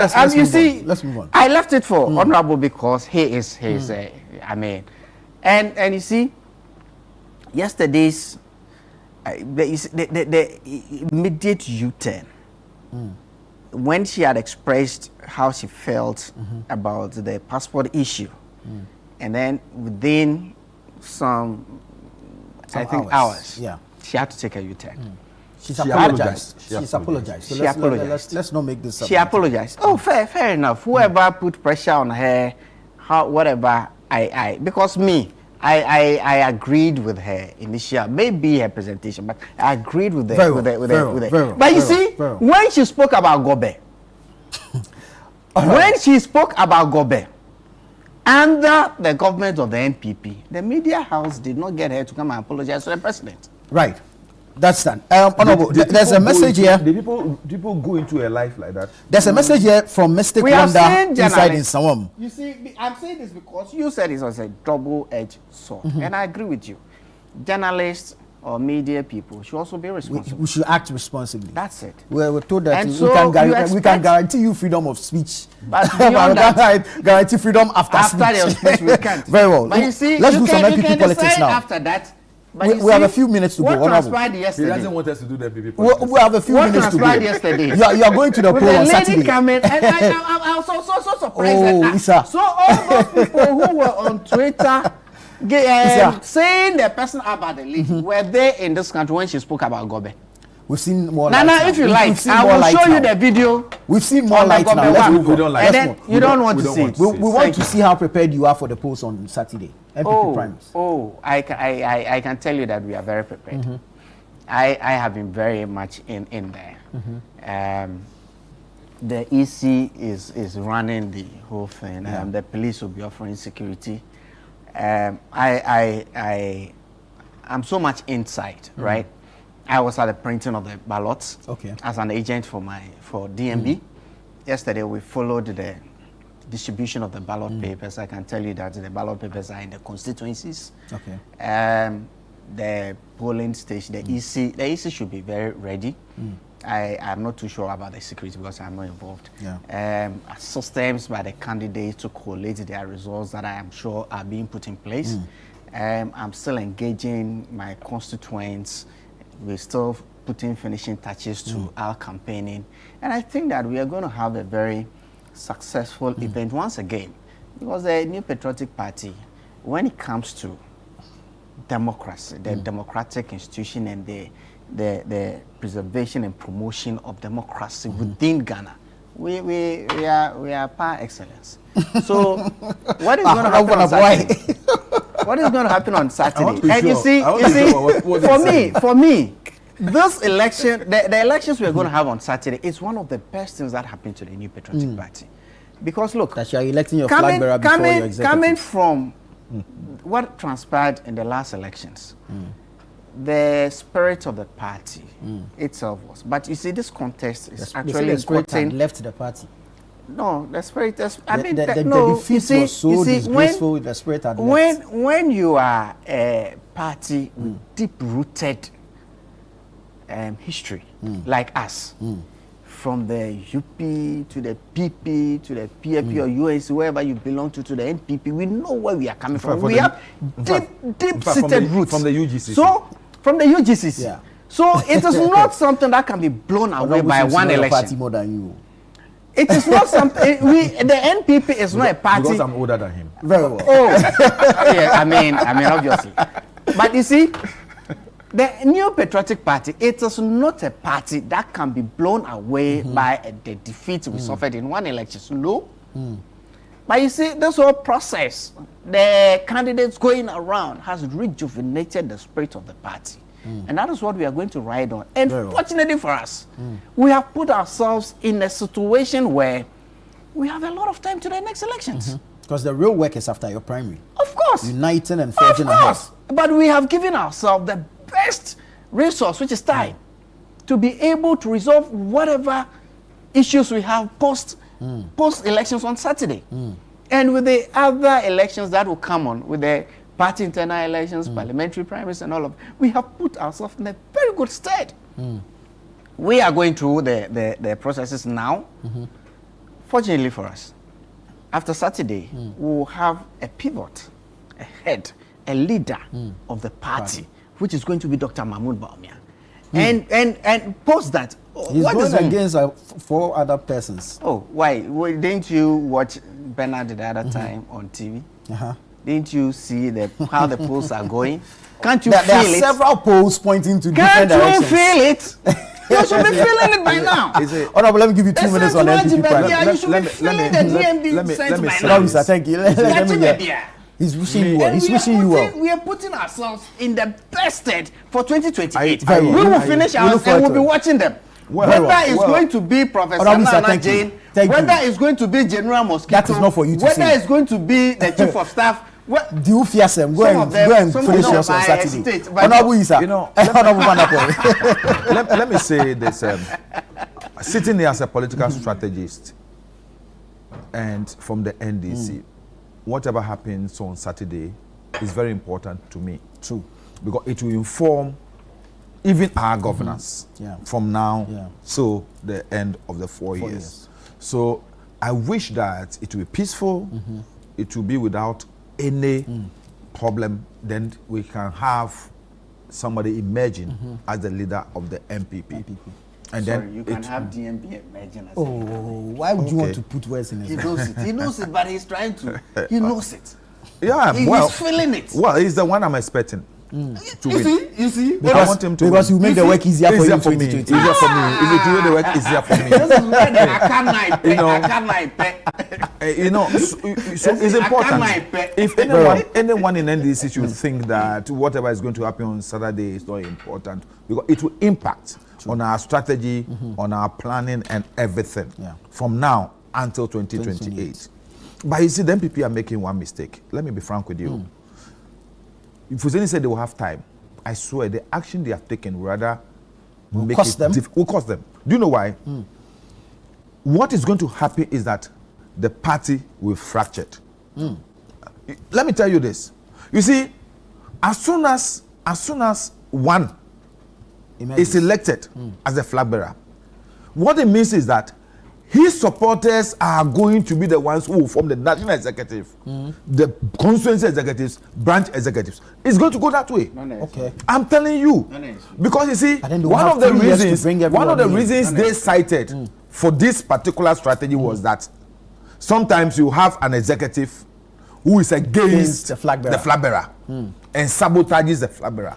So the intention now is to have a flag bearer and his supporters will now take over the executive positions in the party. Not necessarily. You see, when you go into the constituencies. No, it is something. As a political strategist, I sit back and I say, look, this is what they want to do. They want to have a flag bearer, and then dependent on who supported him to be flag bearer, he will use his influence to make that person executive. So he will be comfortable working with the group. I'm being frank with you. One of the main, and this is the same. Time is up. One of the main. This is the thing that Professor Frimpong one of the main drivers have expressed regarding the delegate system. Delegate system. One of the main drivers of these political institutions are internal factionalism. There are main internal contests like this are the main drivers for the survival of these institutions. And when you go into the constituencies, look, there are constituencies that I'm working in where they are divided in the middle. But when it comes to this contest, they have this faction is coming with this faction, working for this candidate. They are coming together. So there will be unity after the that is the health relationship we need. Thank you so much. Thank you so much. Our time is up. Should stand well. We'll have to get here. But thank you so much. This has been the news review segment on Breakfast Daily. Please don't go away. The show continues after this.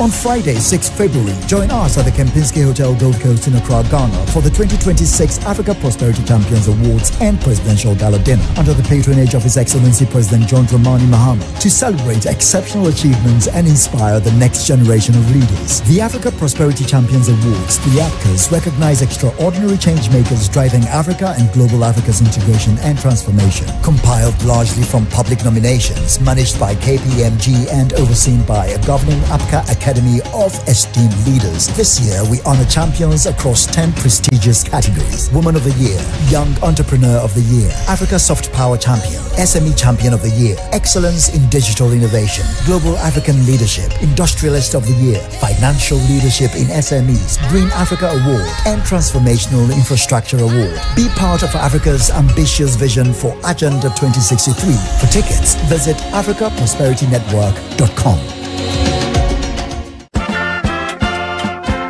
We are gearing up for the trip of a lifetime. Heritage Caravan 2026. From 1st to 8th March 2026, 8 days, 14 regions, 1 legendary caravan. We're touring Ghana in the most spectacular way on the Heritage Caravan, exploring the beauty, history, and stories that make our nation unique. Rolling out from Greater Accra through Eastern and OT, up north to the Northern and Upper East, and all the way to the Western region, hitting iconic destinations across Ghana. The Heritage Caravan 2026 will be fun, educative, refreshing, and most of all, remarkable. Stay connected. Follow Channel 1 TV and 97.3 City FM across all social media platforms for updates and join the conversation using the hashtag Heritage Caravan 2026. The Heritage Caravan 2026 is powered by Channel 1 TV with support from City FM, and it's proudly sponsored by Hollard Insurance, Piva Beverages, Omni Basic Bank, Caveman Watches, Gino, and Didi Shito, and it's supported by Nanes Rice. Heritage Caravan 2026, experience Ghana like never before.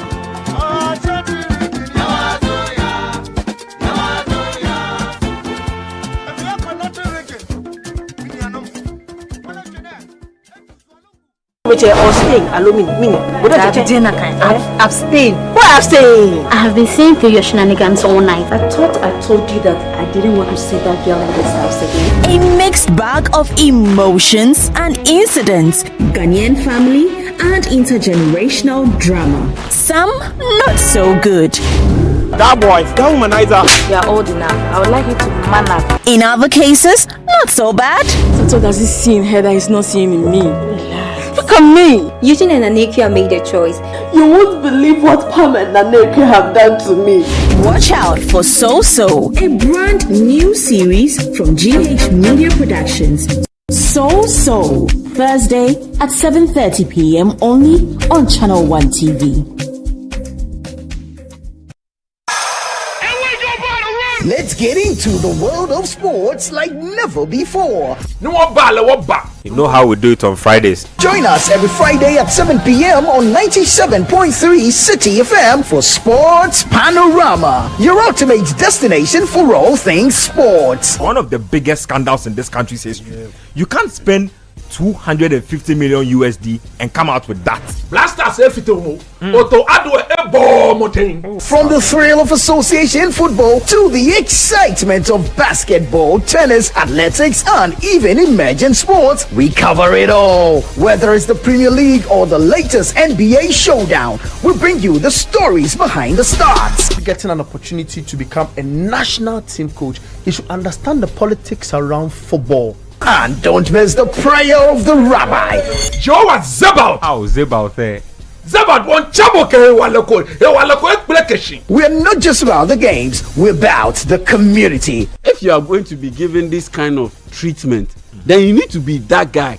When I look at him play, he is not it. Or when it's time for Don't Call Me.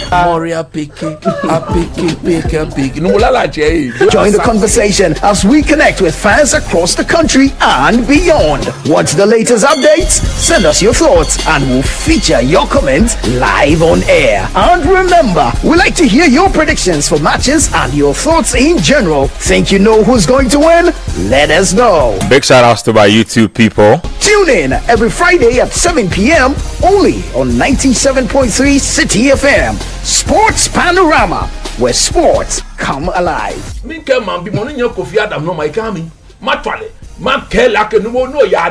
Mene.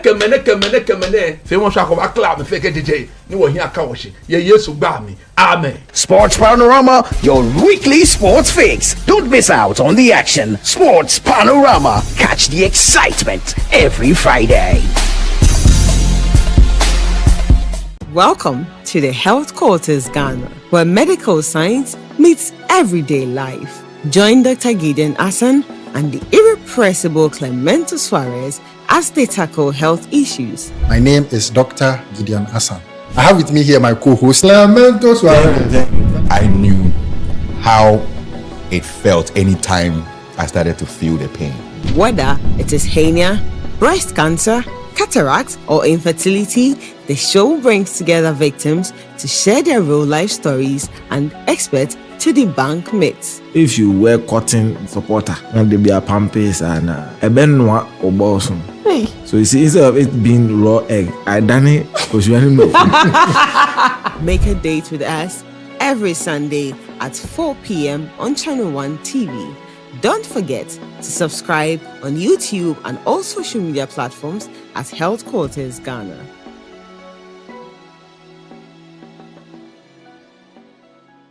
Welcome to The Point of View. This is your favorite current affairs show here on Channel 1 Television. On The Point of View, we pick the right topics, get the right guests, and ask them relevant questions on issues that matter to you.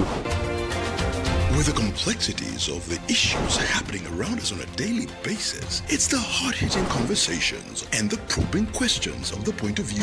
So what is the Public Account Committee's job? So what we do is to scrutinize, clarify, and find out why certain infractions have been made. What do these IMF programs try to do? The current program is for budget support. Okay. There are no projects attached. That teases apart the twisted entanglements of politics and governance, as well as religious and social discourse. The Point of View brings you the policymakers and duty bearers and drills down to the very bottom of issue. What authority do you have? The Point of View airs every Monday and Wednesday at 9 p.m. only on Channel 1 TV.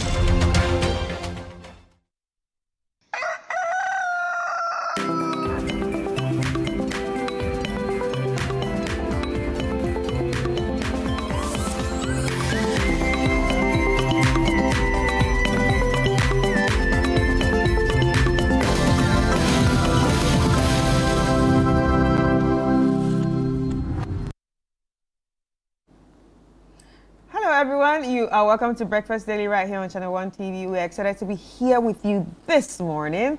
As you all know, Nana Tufo-Boateng started up the show with some politics, and now we are getting into, something lighter by going into our communities, having interviews, having different talks and all of that, and we hope that you enjoy the show. My name is Chris Carter. My name is Philip Milati. Chris, I actually enjoyed the newspaper review and the entire conversation, but the latter part got very exciting when Fuseni was saying that, okay, fine, it's going to the DMB, that is Dr. Bawumia's scent is everywhere. And he also indicates that he's the one going to win and the NDC should watch out. And Ilante Van der Poel said that, it's Bawumia they want for the 2028 elections.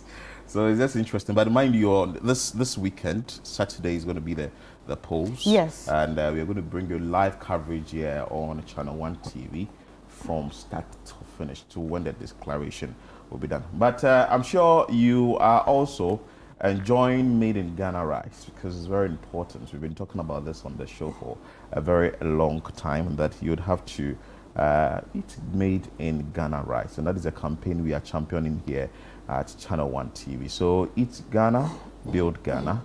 The power to build Ghana is right on your plate. So you go out there, whatever rice you want to buy Made in Ghana rice, because you want to create jobs for the farmers. You want to get most of the youth into the farming industry or the agri industry, and also avoid or get food glut out of the system. We wouldn't want to have a lot of rice being harvested and we are not getting people to buy. So this is a campaign we are championing here at Channel 1 TV and also City 97.3 FM. And this is in partnership with Agri Impact Limited, MasterCard Foundation, and the 24-hour economy or the policy. Yeah. All right. And remember that the Channel 1 News app is live. So feel free to download it by heading straight to Google Play Store, and you can just see it right there and download it. What is interesting about this is that you can actually access the news and all the information that we have for you coming from Ghana and beyond on that app. So definitely, if you love Channel One, if you believe that we don't put out, fake news, and we have all the authentic news and tell you stories as you want them to be told, then go out there on the Google Play Store and download it. And you can access it anywhere you are in the world. And as we are talking about it, we are moving straight into the trends. And if you had the Channel One News app, I'm sure that by now you know that the Kwesi Arthur Grand App Chale issue is not ending anytime soon, because there is an update to that particular issue. And now, Grand App Chale and founder of Glenn, that is the founder, that is Glenn Boateng, has filed a suit on that is yesterday, January 27, or 2 days ago, January 27, 2026, at the Accra High Court against rapper Kwesi Arthur, seeking 10 million Ghana cedis in damages. The suit responds to Kwesi Arthur's January 21 and 22 social media post accusing the label of demanding $150,000 for his image, claiming ownership of his music and career, and threatening him, and claims that actually Kwesi Arthur made. And this is what the CEO of Grand App Chale, that is Glenn, is saying, that all these things are false. So that is a lawsuit there.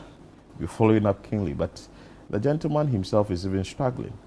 And you've now filed a lawsuit asking for 10 million Ghana cedis in damages. That's just interesting. But like we've been doing here, you definitely follow this story keenly and bring you all the updates. But they denied the accusation, actually. Yes, for the accusations, it will definitely be denied, and I'm sure that's what has led into the So the they lawsuit. denied the accusation. Yeah. The points to records of over £91,000 in royalties that was paid to Kwesi, and they also Plus said, Mercedes-Benz. they also gave him a Mercedes-Benz gift, and they're also asking that he has to delete the post and make a public apology. So we have comments on this. Let's bring you the comments shortly. 100 billion old Ghana cedis. Wow, hello. Hey, 100 billion old currency. Why are people converting it into the old currency? When you convert it into the old currency, it sounds huge. I thought this case is over. Oh, God. This is even good for Kwesi Arthur. The signed contract will be exposed now. All Kwesi needs is a vibrant lawyer who understands the entertainment industry. Any unfair play in the contract will be exposed. Kwesi thinks social media be courtroom with plenty lawyers. Hey, Chale, if you get case, you go court there. I knew something like this would pop up. Kwesi is in big trouble. It is not easy to take care of an adult too. The only way Kwesi wins here is counter-suing, because Glenn wins this one. And what I read from some of these comments is that a lot of people do not understand how the law works, and especially with the one that said Kwesi needs to get a good lawyer and the whole thing will be exposed. In as much as you get a good lawyer and the whole thing is exposed, you've already signed it. You signed it. As long as you signed it, you already committed yourself to it. It was not in duress. There was no weapon put on your neck to say you should sign it. If you signed it willingly, then, it stands. In as much as they can bring 30 lawyers to put it out there. What's the lawyer going to say? That, oh, okay, you were ignorant then? Maybe that's what they'll say, but does that count? No. It's serious. So, we'll be following up keenly, and we'll be telling you what is happening. I'm sure the upcoming artists will definitely take some cue from these issues in the coming days. Should you want to sign a contract with a producer, you'd want to go through the lawyer, or you want to get the lawyer to peruse that particular document before you pen. Else, maybe you'll be having challenges like what Kwesi Arthur is having now. Chris, which other trend do we have on? CAF releases today? sanctions for finals misbehavior. This was all over social media. And CAF's disciplinary board fined Senegal $615,000 for fan misconduct, player walk-off, and unsporting behavior, while suspending coach Pap Bonetiel for 5 matches and attacker Iliman Sheikh Baroy Ndai and Ismail Sarr for 2 each. And Morocco also faced $315,000 in fines for ball boys' antics, stop storming the VAR area, and fan lasers, with Captain Ashraf Hakimi banned for 2 matches, 1 deferred, and Ismail Sabiri sidelined for 3 plus $100,000 fine. The board rejected Morocco's protest to strip Senegal's title, confirming them as champions, though the penalties will impact both teams' World Cup qualifiers. Well. And finally, another one, and this is on the tech side of things, especially people who use social media. Obviously, we can all see what's going on in America with, President Trump being the president right now, and how things are changing. So this is for TikTok users. If you're a TikTok user, or you know people who use TikTok and in America, we all know that an American company has now acquired the rights of TikTok in America. So basically, this does not affect anyone in any other place, like say Australia, Africa, Europe, and anywhere that's not America. This just affects Americans. So a lot of things changed. The terms and conditions changed, and some words have actually been blocked from being seen, and this has caused a lot of people to install the app. So the daily uninstalls jumped nearly 150% in 5 days following January 22nd, when joint venture gave majority control to U.S. investors like Larry Ellison's group, aiming to dodge federal ban over security worries. And we know this thing actually started last year, where America wanted to ban TikTok, but now they have been given the majority venture for American TikTok alone. So creators are complaining because their algorithm have been broken. There's upload glitches. Some people cannot get their money, and so many things have just gone wrong.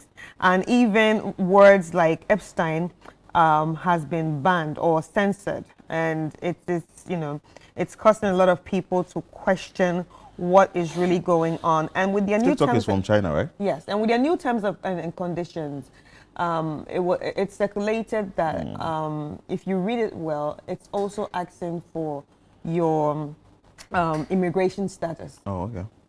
So now people are beginning to wonder, is this a way to use ICE to come after, So as soon as you do it, it tells where you are coming from, or where you are, sort of is giving you an information. It needs your status, like, are you legally in America? Are you an American? Do you understand? Wow. Yeah. Wow. We have some comments on this. So people are actually scared now. I deleted TikTok about a year ago or so, and it hasn't negatively impacted my life. The irony of me saying this on Twitter, which I should also delete, is not lost on me. And some new app is about to rise up, just like it happens every cycle. I'm thinking some new app that severely integrates AI with social media. So my TikTok has been going crazy for the past 2 days. Searches won't load, views on videos are glitching, favoriting won't work half the time, and some more things. Yet, I see major content creators complaining that they are permanently banned. Make it make sense. Was it about the money or actually helping people?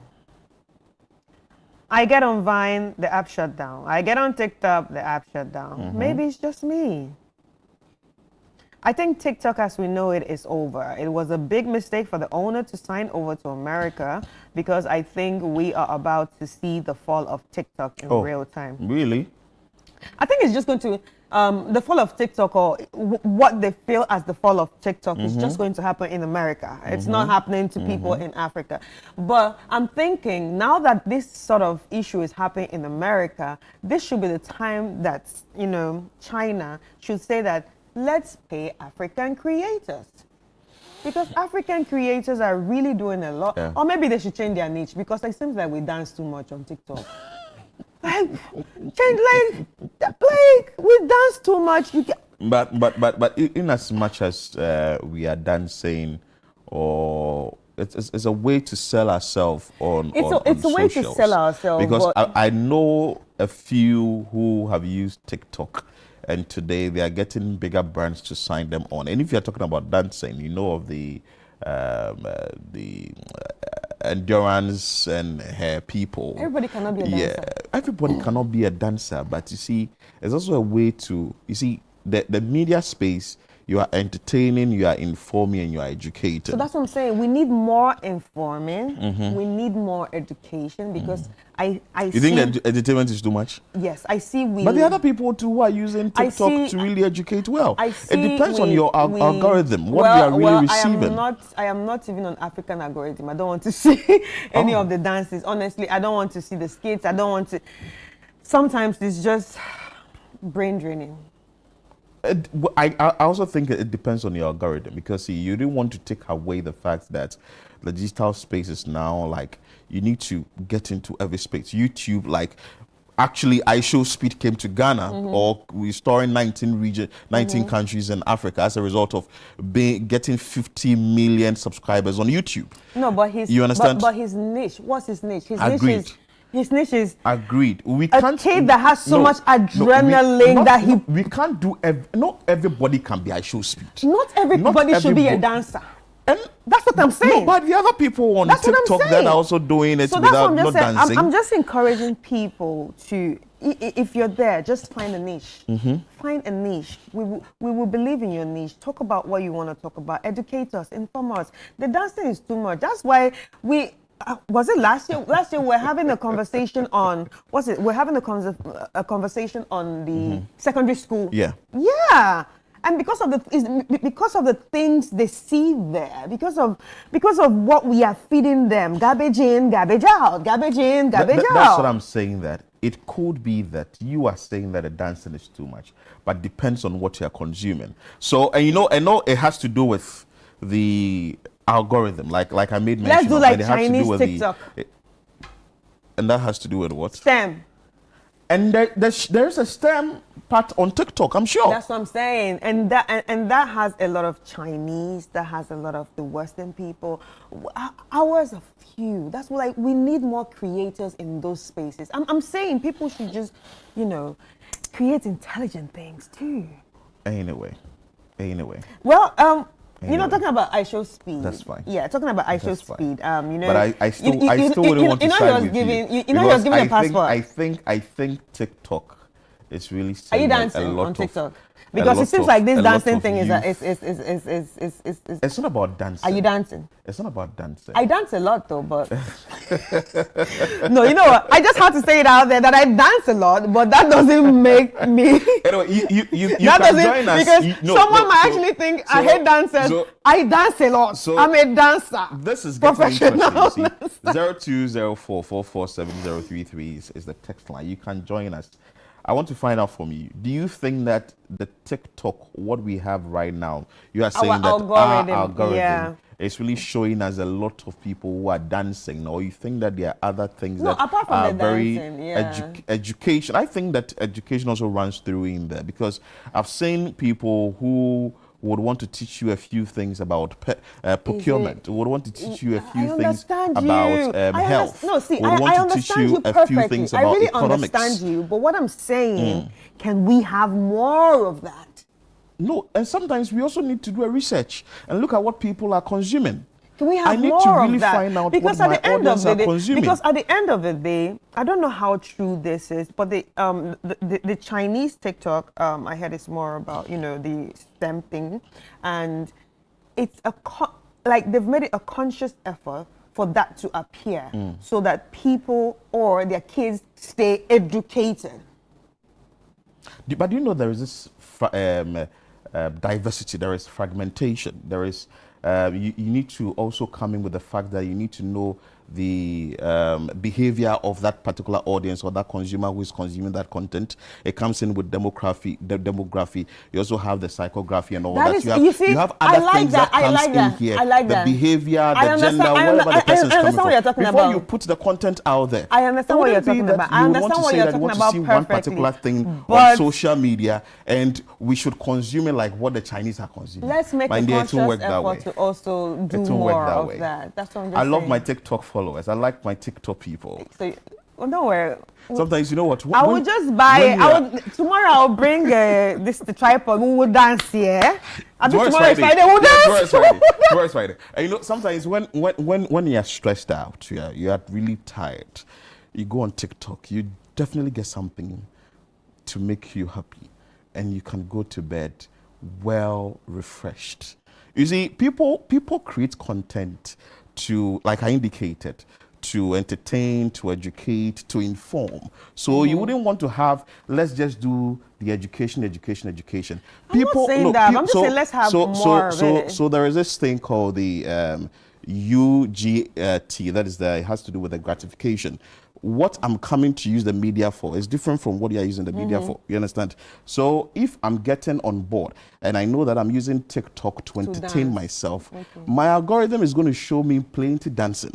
But if you're also using it for education, your algorithm is going to show you a lot of educational materials. Yes. You understand? Yes. So let's end it here. iShowSpeed factors. Yeah, so iShowSpeed, talking about iShowSpeed, the government actually gave him have actually issued him a passport, and you know, it was a lot of mixed reactions. Do you understand that? Should Ghana give him a passport? Should Ghana not give him a passport and everything? But yeah, what do you think? Well, the iShowSpeed issue, it has to. I would say it's an issue that has to be looked at in two ways. Ghana wants to be promoted, right? Like how African countries have also taken up that particular, the 19 or the 18 others he visited, took up that particular chance to really promote that country. You understand? Some did not promote. Oh, Benin did. I know a country that did not promote. Which country didn't? The one that the guy asked so how long have you been doing the woof woof? Which country is that? Ah, that country. Oh, your people? Which one? Your people? I don't know them. Oh, the okay. woof woof. No, the country that Pella wanted to get close and Pella didn't get a chance. Woof. I think the woof woof country, they really missed out on it. So the issue is, if that passport is given or yet to be given, I think it's also sort of brings attention to the country through the iShowSpeed YouTuber, because per what we have heard and seen, we understand that his mom's root comes from Ghana. Yeah, he said you understand? His mom and if you'd want to issue him a passport, agreed, because the guy himself has used this particular visit to promote Ghana. I think it's going to be a way for him to easily come back to Ghana, and we can get more. It's something called return on investment or something. We can get more views, more attention, and all that. We've always been preaching that Ghana is the gateway to Africa. So if you are preaching that Ghana is the gateway to Africa, and iShowSpeed has been able to come to Ghana, and eventually people are also asking that, okay, we want to come to Ghana, and in the month of December we will come to Ghana and all that. But why did iShowSpeed go there? He went there to also promote the country, like he did in the 18 other countries. Now we understand that some of the places he visited, which should be the Shebata museum, now they are sold out to like March 18. So it has impact on the economy. It has impact on tourism. It has impact on eyeballs. It has impact on visibility. Even on the economy, because a lot of people that would now selling out means the money stays in the country. Would want to be investing in the country. So people may want to look at it in a different way, but the bigger picture is that it's promoting the country. And whatever it is, we can say, okay, fine, if you are giving out the passport, there could be, okay, let's bring you Patrick Boame's response on his message on that. Committee member further stated that American streamer iShowSpeed must undergo the required legal processes before being issued a Ghanaian passport. In that airline, our compatriots outside who are of African descent or African Americans or other nationals who want to obtain Ghanaian citizenship, which will eventually lead to the acquisition of Ghanaian passports, have to go through a certain process, and that process is under the purview of the Ministry of Interior. They may waive certain steps for him, yes, towards the acquisition of the passport, but he has to.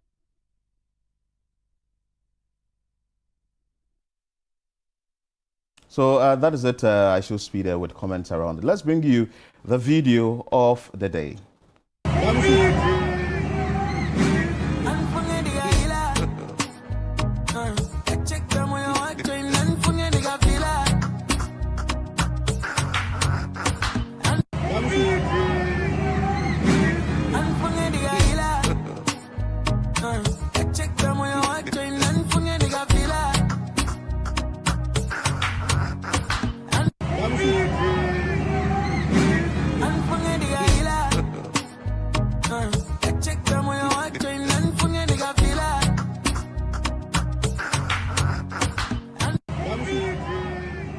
I should speed factor anyway. So he got it. The gentleman got his phone taken. I'm sure it's a friend that did that. Let's take a quick break. When we come back, we have a lot more for you on Breakfast Daily on Channel One TV. Stay with us.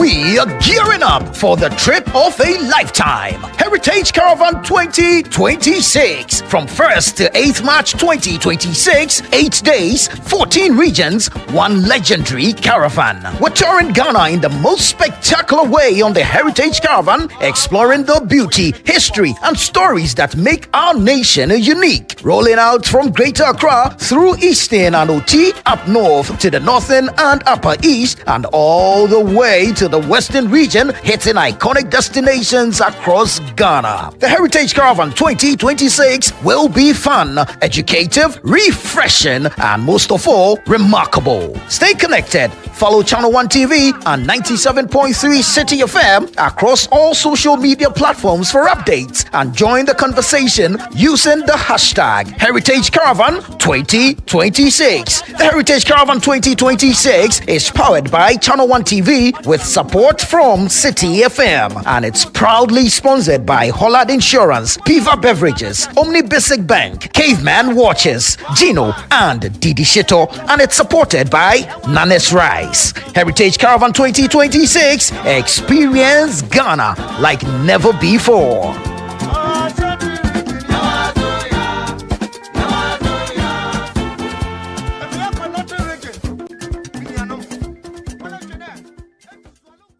Welcome to the Health Quarters Ghana, where medical science meets everyday life. Join Dr. Gideon Asan and the irrepressible Clemento Suarez as they tackle health issues. My name is Dr. Gideon Asan. I have with me here my co-host, Clemento Suarez.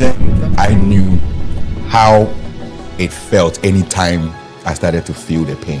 Whether it is hernia, breast cancer, cataract, or infertility, the show brings together victims to share their real life stories and experts to debunk myths. If you wear cotton supporter, and there be a pampers and a benwa or bosom.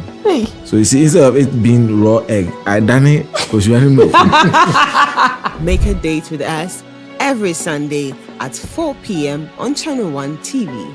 Don't forget to subscribe on YouTube and all social media platforms at Health Quarters Ghana.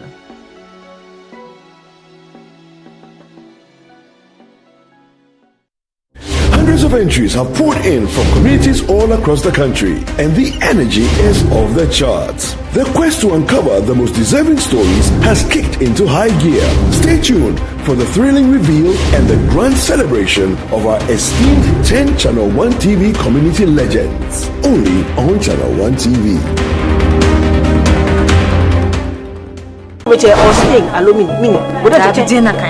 Abstain. Why abstain? I have been seeing through your shenanigans all night. I thought I told you that I didn't want to see that girl in this house again. A mixed bag of emotions and incidents. Ghanaian family and intergenerational drama. Some not so good. That boy, that womanizer. You are old enough. I would like you to man up. In other cases, not so bad. So does he see in her that he's not seeing in me? Look at me. Eugene and Anekia made a choice. You won't believe what Pam and Anekia have done to me. Watch out for So So, a brand new series from GH Media Productions. So So, Thursday at 7:30 p.m. only on Channel 1 TV. Let's get into the world of sports like never before. You know how we do it on Fridays. Join us every Friday at 7 p.m. on 97.3 City FM for Sports Panorama, your ultimate destination for all things sports. One of the biggest scandals in this country's history. Yeah. You can't spend 250 million USD and come out with that. From the thrill of association football to the excitement of basketball, tennis, athletics, and even emerging sports, we cover it all. Whether it's the Premier League or the latest NBA showdown, we bring you the stories behind the stars. Getting an opportunity to become a national team coach, he should understand the politics around football. And don't miss the prayer of the rabbi. Joe was Zabal. How Zabal there? Zabal won Chaboke Walako. We're not just about the games, we're about the community. If you are going to be given this kind of treatment, then you need to be that guy. When I look at him play, he is not it. Or when it's time for Don't Call Me. Join the conversation as we connect with fans across the country and beyond. Want the latest updates? Send us your thoughts and we'll feature your comments live on air. And remember, we like to hear your predictions for matches and your thoughts in general. Think you know who's going to win? Let us know. Big shout outs to my YouTube people. Tune in every Friday at 7 p.m. only on 97.3 City FM. Sports Panorama, where sports come alive.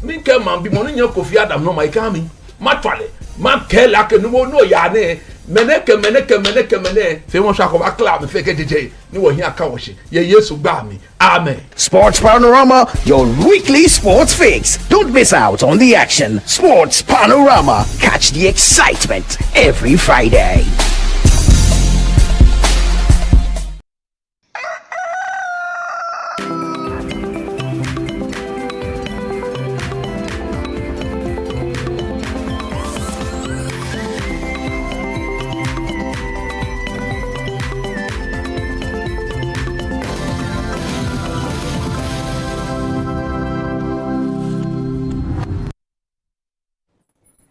Grateful that you stayed with us here on Breakfast Daily on Channel 1 TV. Let's now talk about a very exciting program that will be coming up on the 30th of January 2026. And this has to do with the Captains of Industry Soiree and Awards. In studio for us to talk about this is the Global President of KNUST Alumni Association, Dr. Herman Yobo Adai, and also Alexia Akuba Mensah, who is a member of the Alumni Association, KNUST. You are welcome, ladies and gentlemen. Thank you. Okay.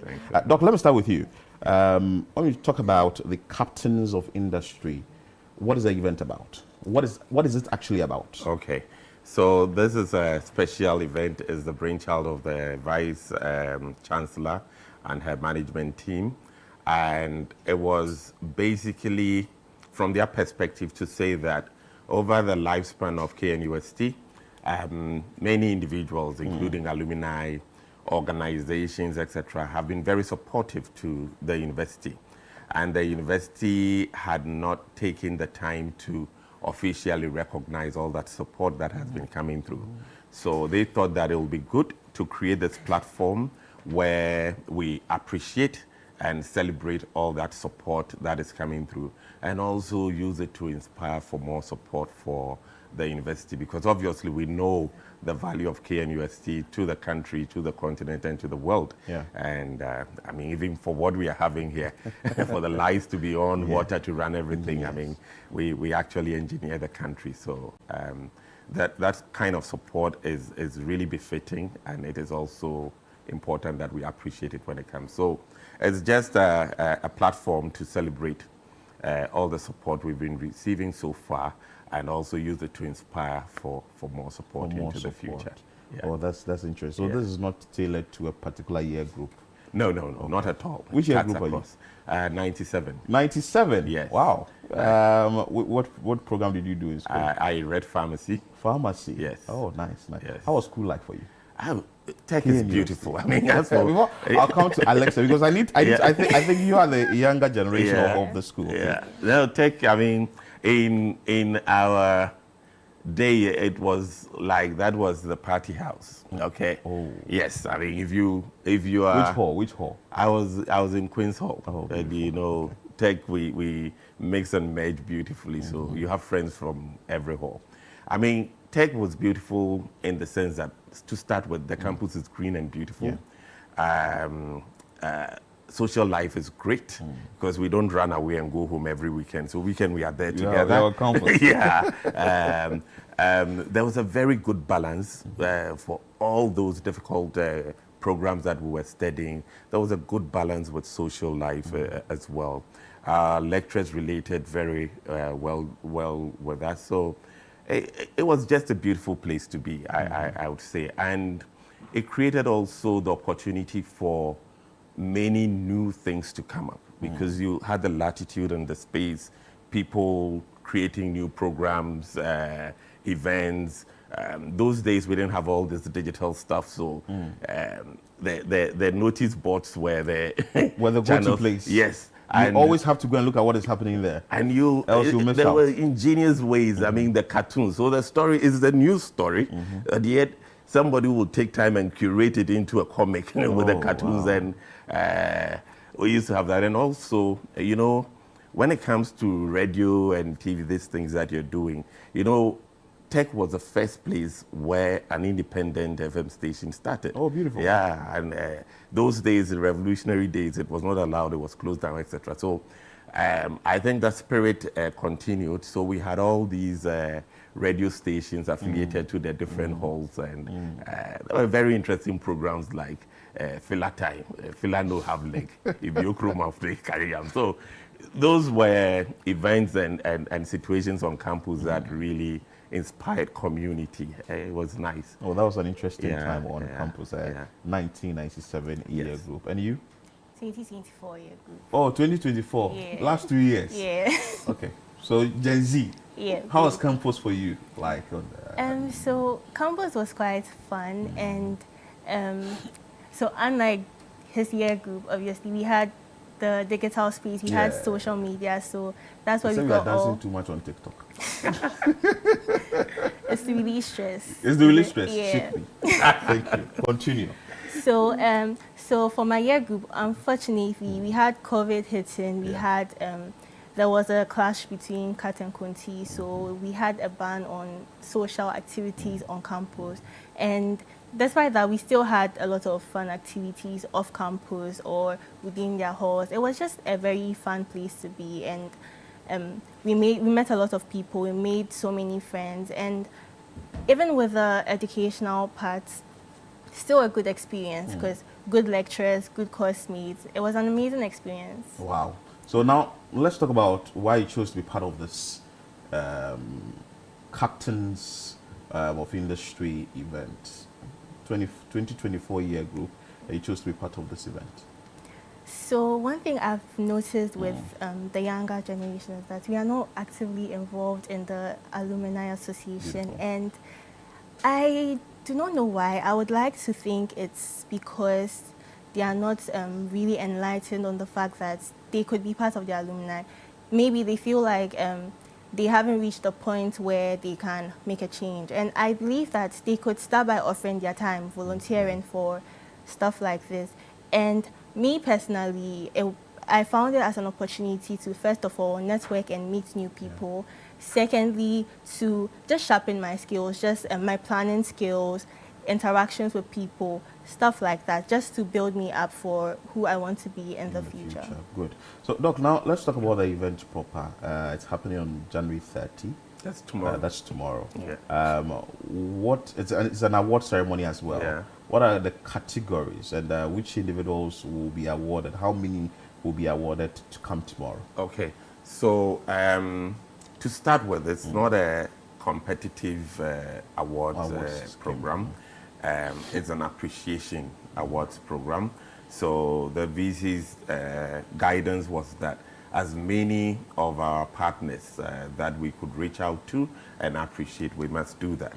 So the categories are mainly individuals, state-owned organizations, and then private organizations. And the whole program is under the theme Partnership in Progress. Okay, so it's to recognize you as a partner. Again, it's not limited to what monetary contributions you've made to the university or the Alumni Association over time. So we recognize people whose impact, for example, brought some glory to the university. We recognize people who devote time to come to lecture, even as industry partners. We recognize those who devote time for mentorship and other support programs on campus. So it's varied, and we are not categorizing the awards in that way. We're just saying that if you're supporting in your individual capacity, the school wants to recognize you. If you're supporting from the perspective of your organization, the school appreciates and wants to recognize, and that's what it is. So. So is this event ticketed or is free? Yes, it's ticketed. Tell me about it. So you can purchase your tickets from the KNUSTalumni.com, and then a ticket goes for 1,400 Ghana cedis. That's for one person. Yes, it accommodates one person. And I've seen some prominent individuals coming for this event. Can you share with us which people we are expecting to grace this? Okay, so first of all, we have the Vice Chancellor of the university, and we have the Minister for Interior, that is Honorable Muntaka. He will be our keynote speaker, and we have a few other personalities coming for the event. What are you telling your 2024 year group to participate in this all-important event? And of course, they should purchase the tickets. Yeah. So this is an opportunity that might not come every time. You get to hear from very prominent people. You get to network with them. And I believe that we are not too young to start taking these steps. We are not too young to start making a difference in our communities, in our previous groups, because we might not be old enough to mentor the older ones, but there are still younger people in the universities looking up to us. So it's a chance we have to take to get involved in the alumni, get involved in programs like this, and then take proactive steps to make a difference. Doc, venue for this event? It's at the Labadi Beach Hotel, Umanye Hall. And of course, there's a pre-event cocktail as well. So from 6 till the event starts, we'll be out there mixing and mingling. Yeah. The drinking is what also time exactly is it started? So the cocktail starts from 5:45, and then at 7:15 we start the main event in the hall. Beautiful. Yeah. Any final words from you, yourself, and so I want to take the opportunity to invite our stakeholders and benefactors to really purchase a ticket and come.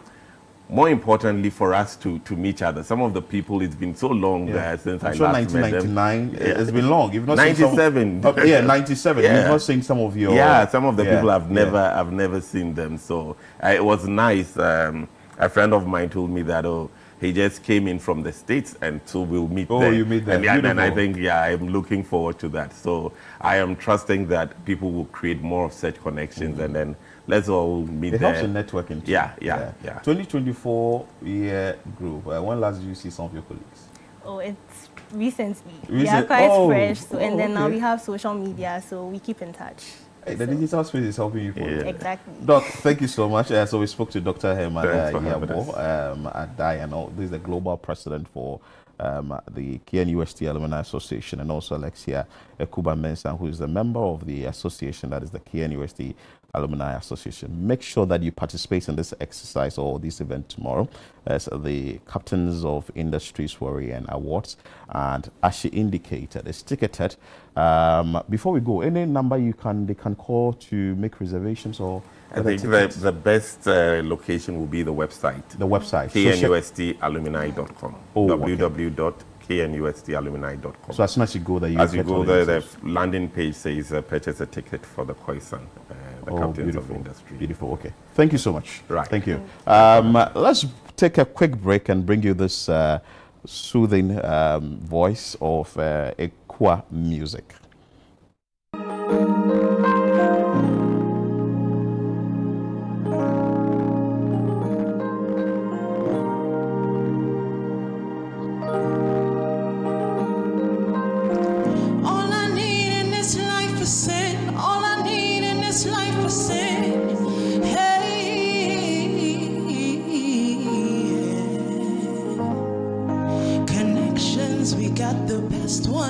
Track 8 on my favorite record. Repeat your love all over again. Cause you're my charge, the one that can't be without. And in this life of sin, I need the one who be for me without a doubt. So you will take every little piece of me. Oh, every little piece of me.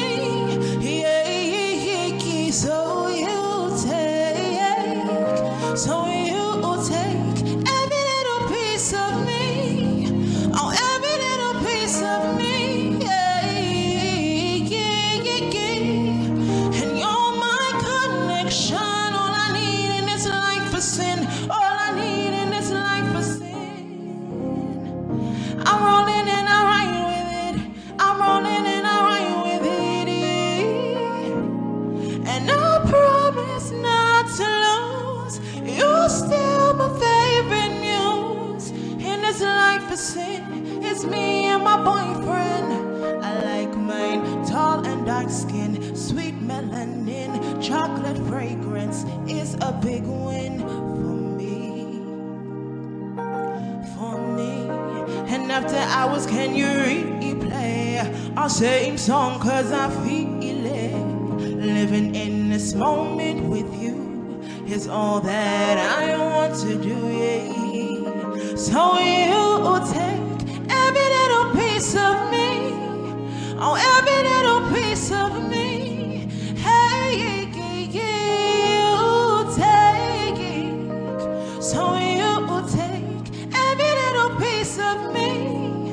Oh, every little piece of me. And you're my connection. All I need in this life for sin. All I need in this life for sin. Hey, I'm rolling and I ride with it. I'm rolling and I ride with it. Yeah. And I promise not to lose. You're still my favorite news. In this life for sin, it's me and my boyfriend. And all I need in this life for sin. All I need in this life for sin. I'm rolling and I ride with it. I'm rolling and I ride with it. Yeah. And I promise not to lose. You're still my favorite news. In this life for sin, it's me and my boyfriend. Yeah. And all I need is me and my boyfriend. All I need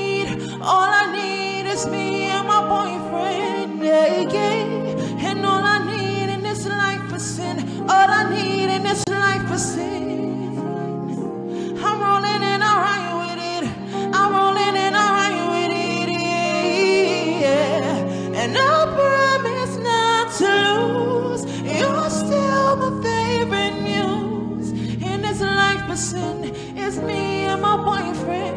No, and all I need is me and my boyfriend. All I need is me and my boyfriend. No, all I need is me and my boyfriend. All I need, you're my connection. You're my connection. You're my connection. You're my connection.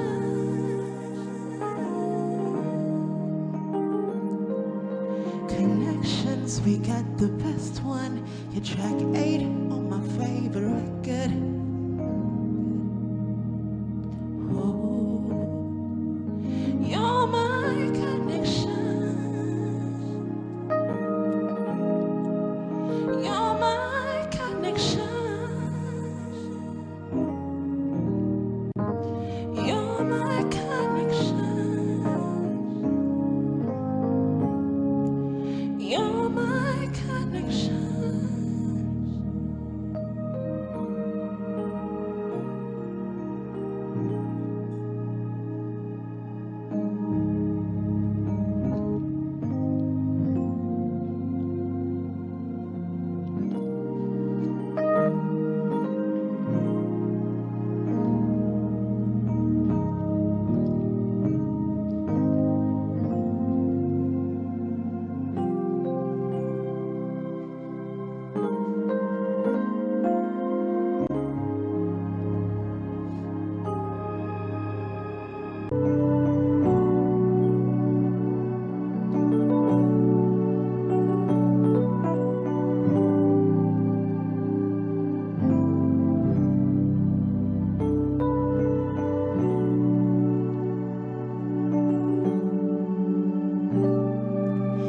Early in the morning when I wake up, you'll be number one on my mind, on my radar.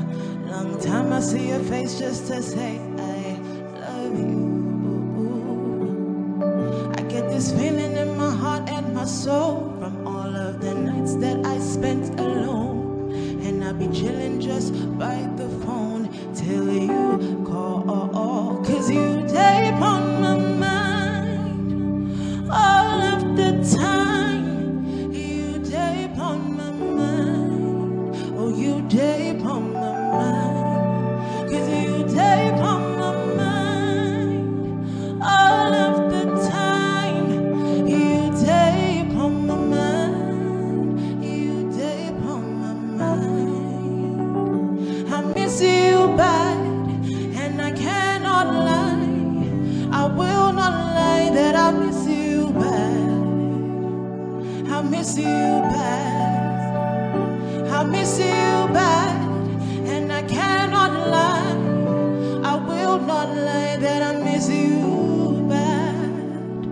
I miss you bad.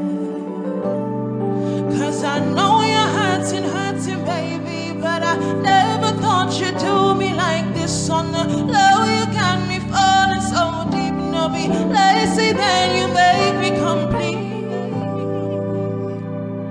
I just wanna make her. Don't wanna anything for come in between. We be riding through in the season all of the time. 'Cause you tape on my mind. Oh, you tape on my mind. 'Cause you tape on my mind all of the time. You tape on my mind. You tape on my mind. And you tape on my mind all of the time. You tape on my mind. You tape on my mind.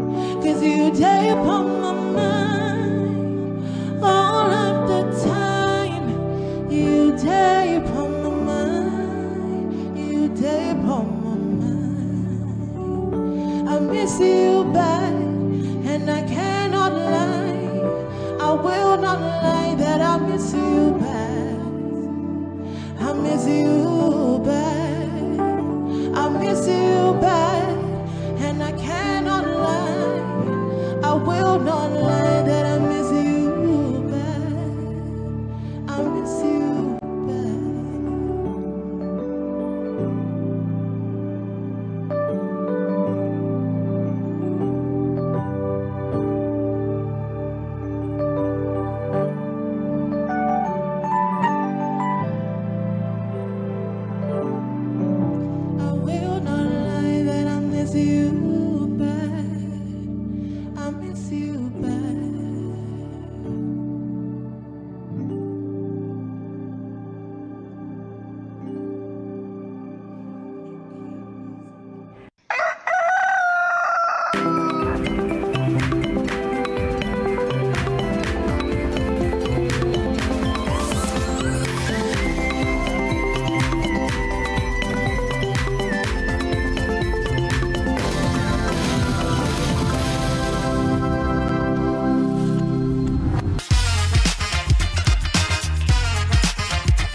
Everyone, you are welcome to Doctor in the House, and I'm excited to be here with you. In fact, this is the first time we are seeing this year, so Happy New Year.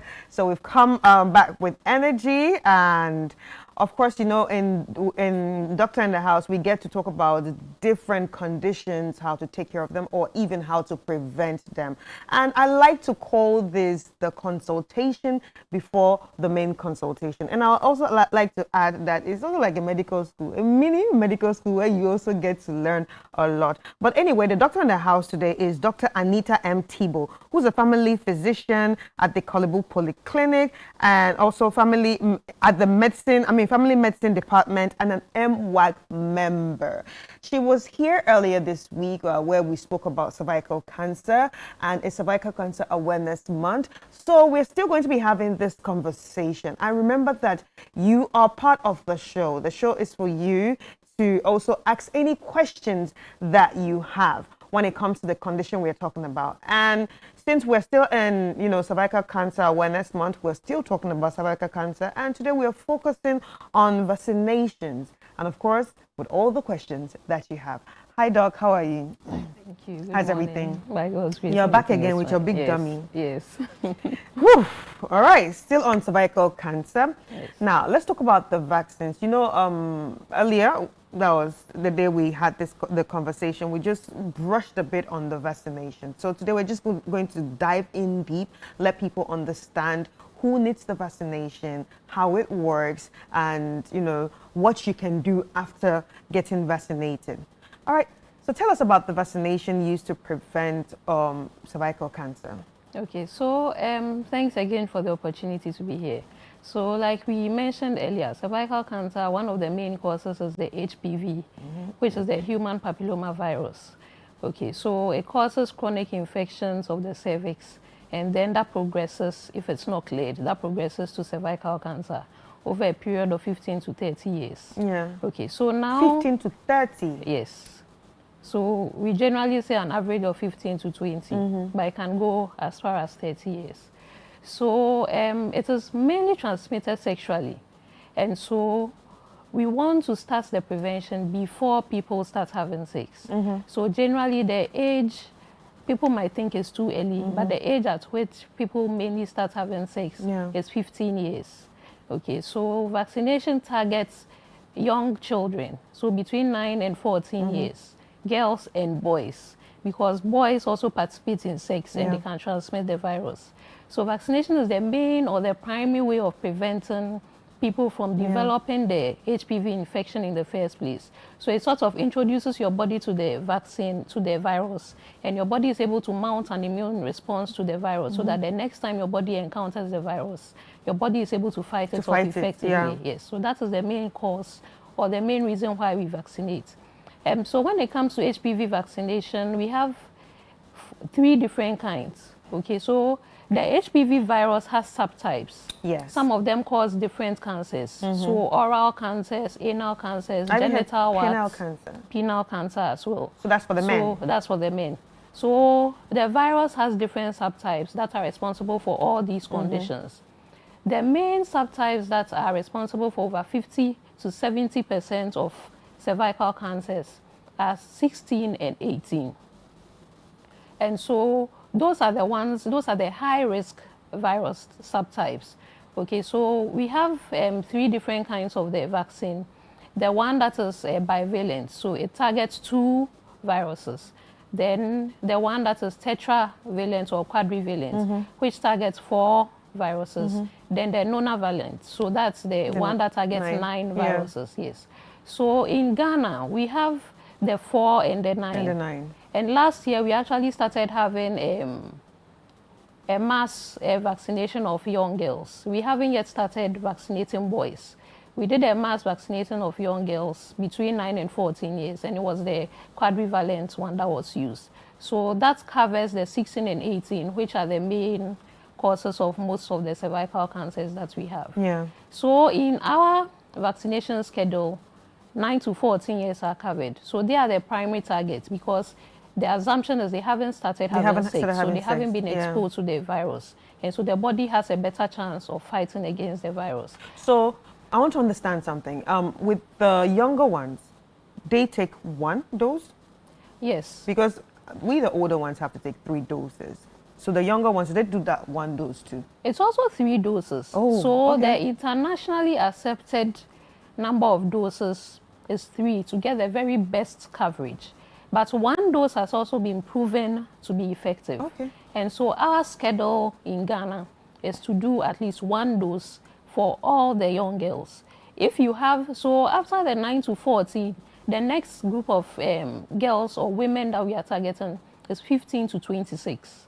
So they also have access to the vaccine. So they can also go and get the vaccine. Unfortunately for now, it's not free for that age group. That is, okay, yeah. So, but that is if they're still not having sex. Yes. But there is still some protection even if you have started having sex because you would still be exposed to the virus anyway. Yes. Yeah. So up to 45, actually up to 45, a woman can have access to the vaccine. Yeah. So after 14, if you have the money and can afford it, you can go and get the vaccine and get it done. All right, so for someone like me now who has a son, obviously I also want to protect him from any of this. Do you think it's advisable I just walk into any of the hospitals and give it to him too? Yes. Because obviously I know that, okay, probably he's not yet there yet. He's not yet sexually active. Yes. Maybe in his head, but not, Yes. physically. I could just walk in and just give it to him. You can get it. Okay. Unfortunately, it's not free. Of course, because So I you paid want to, yes. severely for my, Yes. So for boys 9 to 14 also, it's recommended for them to also get the vaccine. I think some facilities are actually providing it at a reduced cost, but I'm not very sure about that, yes. But it's available for boys as well. Right.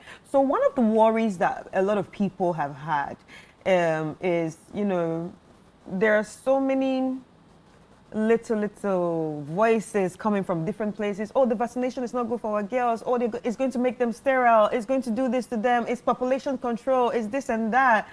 What are your thoughts on that? So we are not the only people who have been doing vaccinations. So it's internationally accepted. Yes. There are countries that have actually eradicated cervical cancer. Australia just announced it. And so I believe if the vaccine is going to be responsible for sterility and infertility, by now something would have happened. Australia and we would have been heard. empty. Exactly. You see, and most of the time, before these things are rolled out, it has taken quite some time for them to actually observe the effects. Right. Okay, before even common drugs, paracetamol, all those drugs, it takes some time, they study, and even after they roll out the drug, they actually do market surveys to look at the side effects and all that. Yeah. So by the time a vaccine is announced, it has gone through some time of study, yes. And so we haven't heard so far that the vaccine is a cause of sterility. That hasn't happened. your immune response, okay, so by all means, when you get a cold, some people get a fever, some people get runny nose, some people get red eyes. That is your response to a virus. Some people get a cold and it's just a mild sniffle. Yeah. They sneeze a couple of times and that's it. It's clear. So in the same way, when your body is exposed to a vaccine, a virus through the vaccine, you might have that reaction. So there are some people who might have the fever, the headaches and all that. But it's a vaccine reaction. It would resolve. And also, as part of the information collection, information gathering with side effects and all that, when you have these reactions, you're actually supposed to report to wherever you got the vaccine from. There's a form to fill, and then we note those reactions so that the next time someone has it, we'll be able to tell that this is a vaccine reaction. Yeah. Okay, so there are studies, science. I recognize that, yes, certain things have happened over the past years, especially with COVID, and people have lost some faith in certain aspects of science. But for the most part, science has proven to be a bit more reliable. And so I think we shouldn't follow those rumors. Yeah. So far, it hasn't been known to be a cause of sterility. Otherwise, like you said, Australia will be empty. Yes, but not talking about Australia, how do you think they did it?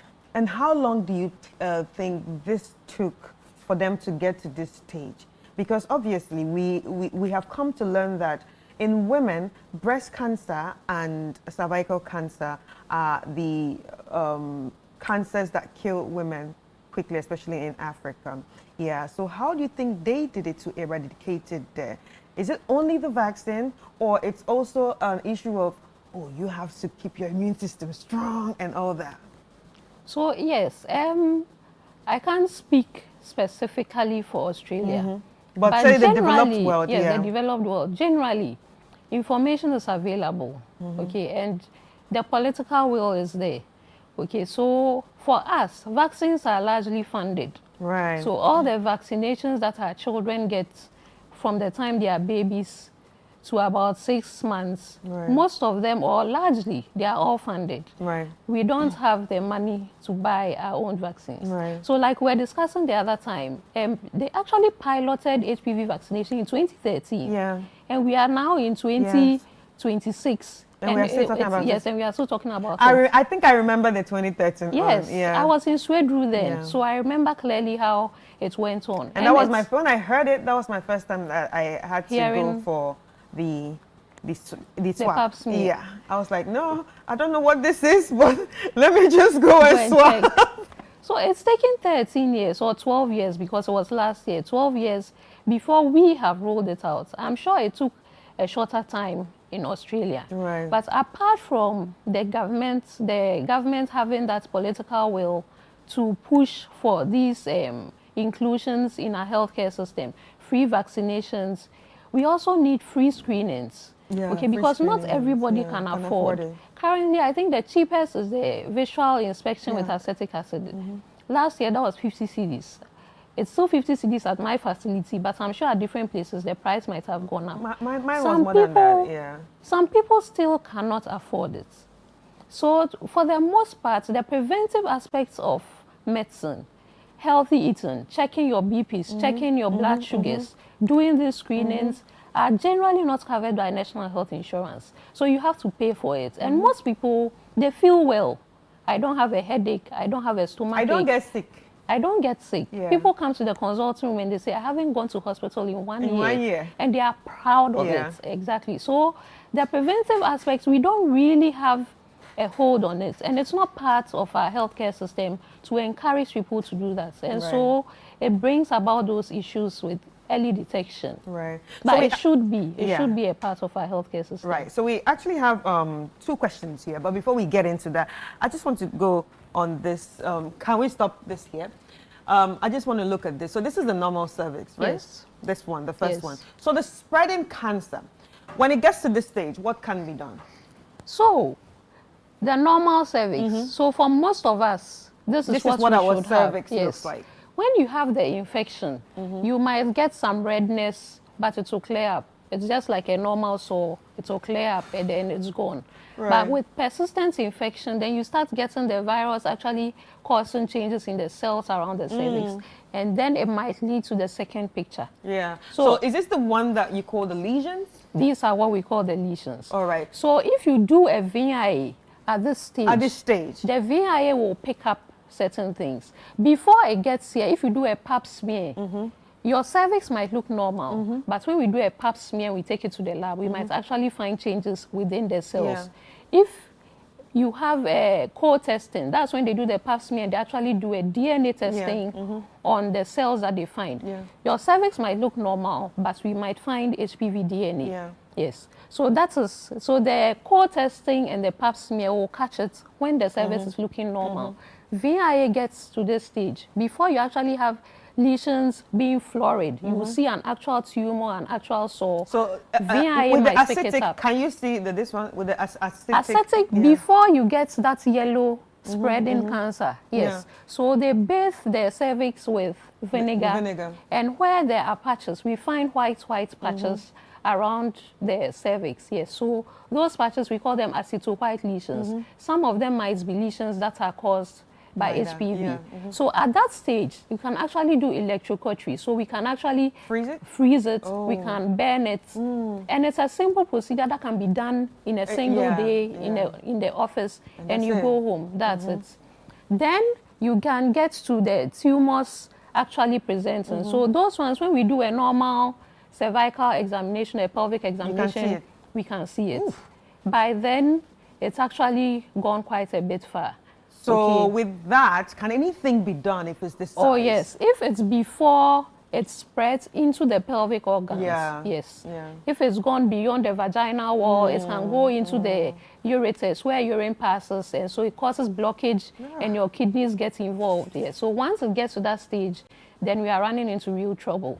But if it's small enough for us to cut it out, for us to take out the uterus and the cervix, something can be done. So with this, right, with the first stage, I'm very curious. With the first stage, is this the stage where they can tell you, okay, you know what, we got to take out the uterus? This is the stage where they can say everything has to go out? Yes.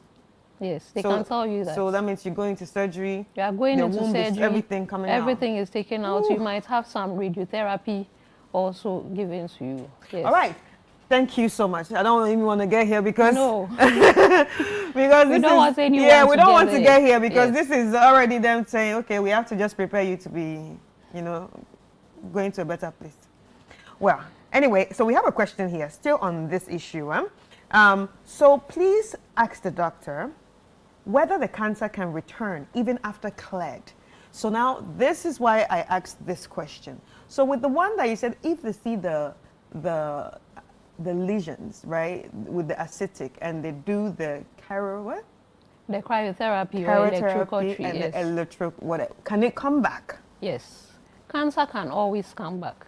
Yes, cancer can always come back. So that is why even when you do your screening today and you are cleared, in the next 3 or 5 years, depending on what screening you did, you have to go back for screening. And that's why also when you get the vaccine, you still have to continue screening. Cancer can always come back. So that is to tell you the vaccine is not it's not a wall. It's not a wall. Yeah. It reduces your risk, but your risk will never go down to zero. Hey, after all the money we've spent. All right, so that question was from Thomas in Kumasi. Thomas, I'm sure you already heard. Yes, the cancer can actually come back, so it's best to always protect yourself. So good morning, Chris. Please ask the doctor whether the vaccination can affect one's fertility. We talked about this. Yes, it cannot. It cannot, and this is from Nade from Chado. It actually can't. Good morning, doctor in the house. My name is Aisha Tu from Kasua. Please ask the doctor the very we didn't watch last week. We didn't watch this week, so that's why you asked. The very visible signs and symptoms of cervical cancer. Okay, so so like I mentioned earlier, you have about 15 to 30 years to develop cancer. Before then, you can develop the infection. And the infection, if you get a sexually transmitted infection, you might as well assume that you have had HPV because it's one of the sexually transmitted infections. So the signs of sexually transmitted infections for women, a vaginal discharge, which is not your usual. So it might be more frequent, it might be a lot, or the smell might be very off, the color might change, you might have bleeding after sex or during sex, you might have pain during sex. So those are the common symptoms in women. If it starts spreading and goes into the cancer realm, then you might have problems with urination, problems with defecation, because the cancer has spread into the organs that are in the pelvis. For men, sexually transmitted infections usually present with a discharge from the penis or painful urination. So if you have any of those things, just assume you have a sexually transmitted infection and go and get it treated. Yeah. Yes. All right, so we have another one here. Good morning, Chris. Hey! He said, hey! Please ask the doctor whether having a smelly urine is a sign of cervical cancer. And this is Hadassah from Oyarifa.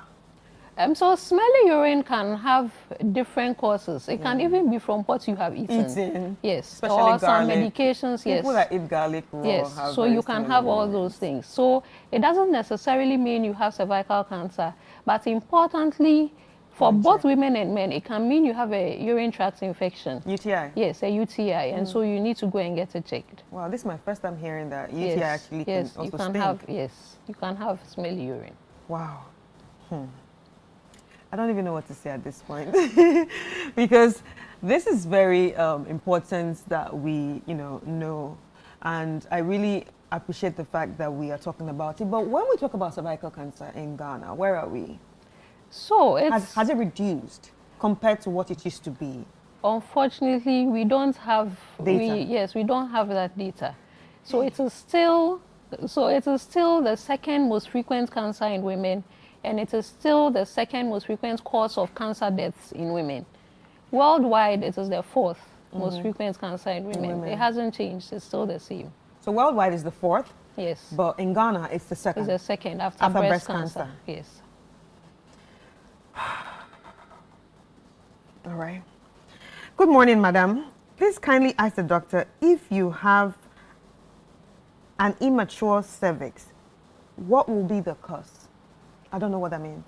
But I'm not sure. Maybe it's a doctor language. I'm not sure what she means by an immature cervix. So one of the reasons why we say early sex causes is a risk factor for developing cervical cancer is because for younger women, the cells around the cervix are not, let's say, mature. Yes, and so they tend to get more affected easily by viruses and have those genetic changes that can progress into cancer. So that is why we want young girls to wait before they start having sex, by which time the cells would have matured. But if it's a grown person, a grown woman asking this question, the possibility is that there's something we call cervical incompetence. Okay, it's an outdated, it's an outdated term where there are issues with the cervix and they can't be closed to carry a pregnancy to term. Okay, that's why so they tend to get. Yes. Is it like they clip it or something? They clip it. They tie the cervix closed so that they can retain the pregnancy. I don't know if that's what she's talking about. Maybe that's what she's talking about. Now let's talk about the issue of sex, early sex. I'm sure there are a lot of people watching, and a lot of people have daughters and sons, and are, worried at the same time because they're thinking, I don't know what my daughter is doing, I don't know what my kid is doing, so my boarding house, and all that. And anything can happen out there. What is the right time to have sex? So you the right age. The right age. Okay, so when it comes to these things, it is very dependent on the person's makeup. Okay, so sex comes with a lot of things. Biologically, we don't want less than 15. But that is not to say that 15 years is the right age. I get the right age. Because your mental status is important, your psyche is important, your self-esteem is also important. You don't want to get into a wrong relationship and then have your self-esteem destroyed. Yes. So the best thing is just to wait. Be mature. Be mature about it before you start having sex. So you have to be mature there and there. And in your mind as well. Yes. And in your heart as well.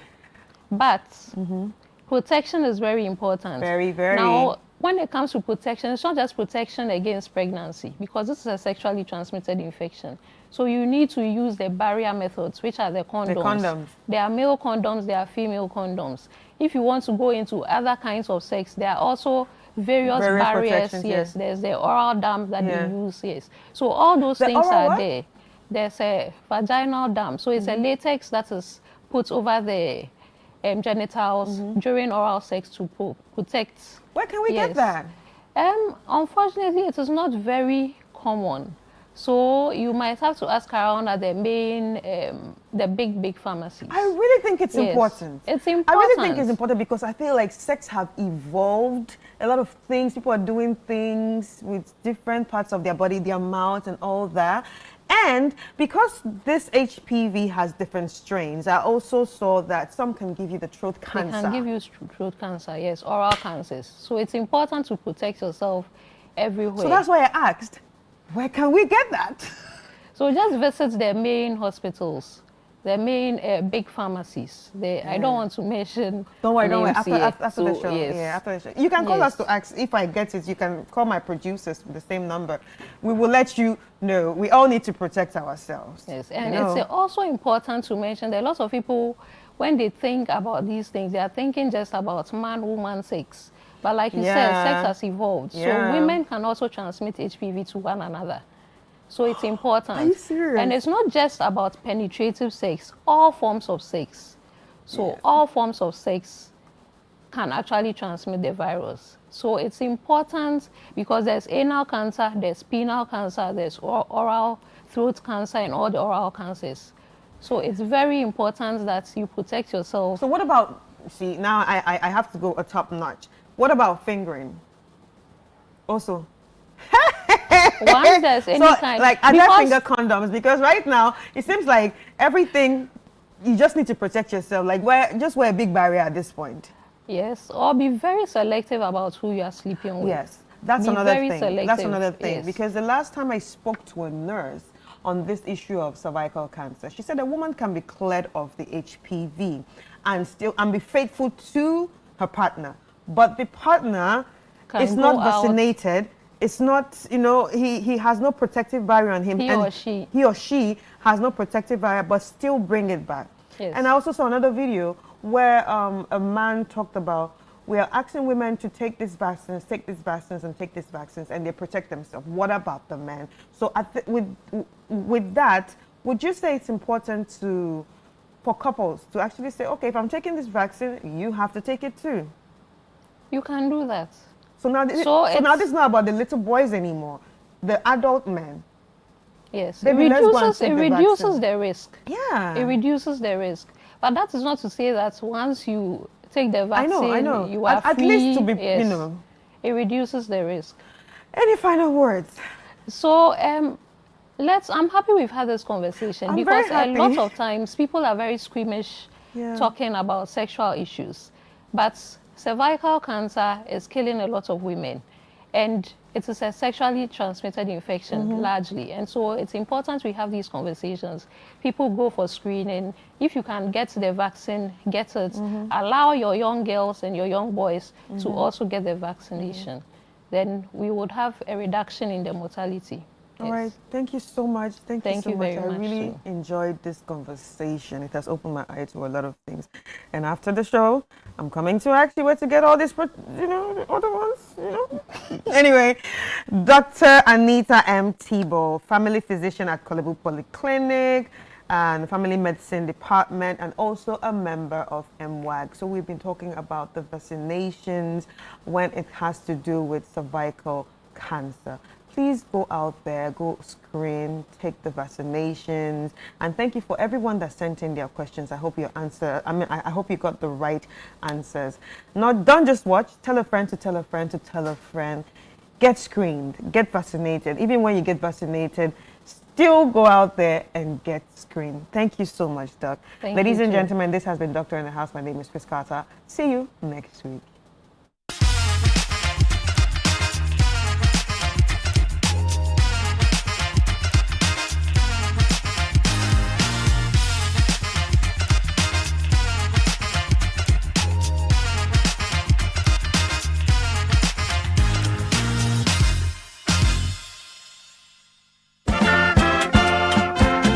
We are gearing up for the trip of a lifetime. Heritage Caravan 2026 from 1st to 8th March 2026. 8 days, 14 regions, one legendary caravan. We're touring Ghana in the most spectacular way on the Heritage Caravan, exploring the beauty, history, and stories that make our nation unique. Rolling out from Greater Accra through Eastern and OT, up north to the Northern and Upper East, and all the way to the Western region, hitting iconic destinations across Ghana. The Heritage Caravan 2026 will be fun, educative, refreshing, and most of all, remarkable. Stay connected. Follow Channel 1 TV and 97.3 City FM across all social media platforms for updates and join the conversation using the hashtag Heritage Caravan 2026. The Heritage Caravan 2026 is powered by Channel 1 TV with support from City FM, and it's proudly sponsored by Hollard Insurance, Piva Beverages, Omni Basic Bank, Caveman Watches, Gino,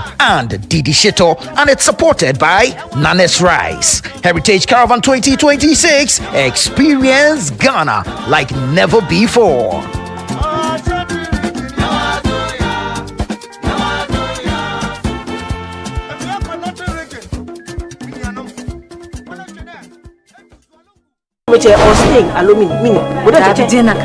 Abstain. Why abstain? I have been seeing through your shenanigans all night. I thought I told you that I didn't want to see that girl in this house again. A mixed bag of emotions and incidents. Ghanaian family and intergenerational drama. Some not so good.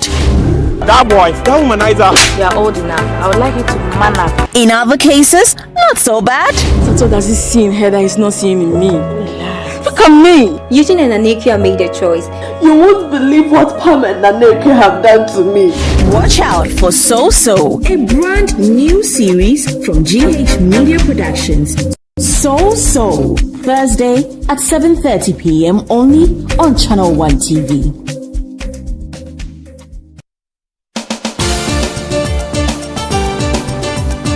In a nation full of questions, where truth often hides behind noise, one show dares to ask what truly matters face to face. With fearless clarity and a quest for accountability, host Umaru Sanda Amadou sits down with the movers and shakers of politics, governance, society, and business, confronting the issues that define our national conversation. Yes, I am Umaru Sanda Amadou. This is Face to Face, and you're welcome. I say very often on the floor of Parliament that when we were in government, we got some things right, we got some things wrong. Are you still planning to go to Parliament, or you want to look at National Party office position? No, I'll be going back to Parliament. There's an unfinished business which I need to do. Sports has 3 legs: development, management, and promotion. Disintegration is extreme. We do not wish that even on your worst enemy. Every Tuesday at 9 p.m., join Umaru Sanda Amadou on Face to Face as he digs deeper, challenges power, and reveals the stories shaping Ghana's future. Only on Channel 1 TV. Welcome to the Health Quarters Ghana, where medical science meets everyday life. Join Dr. Gideon Assan and the irrepressible Clemento Suarez as they tackle health issues. My name is Dr. Gideon Assan. I have with me here my co-host, Clemento Suarez. I knew how it felt anytime I started to feel the pain. Whether it is hernia, breast cancer, cataracts, or infertility, the show brings together victims to share their real life stories and experts to debunk myths. If you wear cotton supporter, and they be a pampers and a benwa or bosom. So you see, instead of it being raw egg, I done it because you know. Make a date with us every Sunday at 4 p.m. on Channel 1 TV. Don't forget to subscribe on YouTube and all social media platforms at Health Quarters Ghana.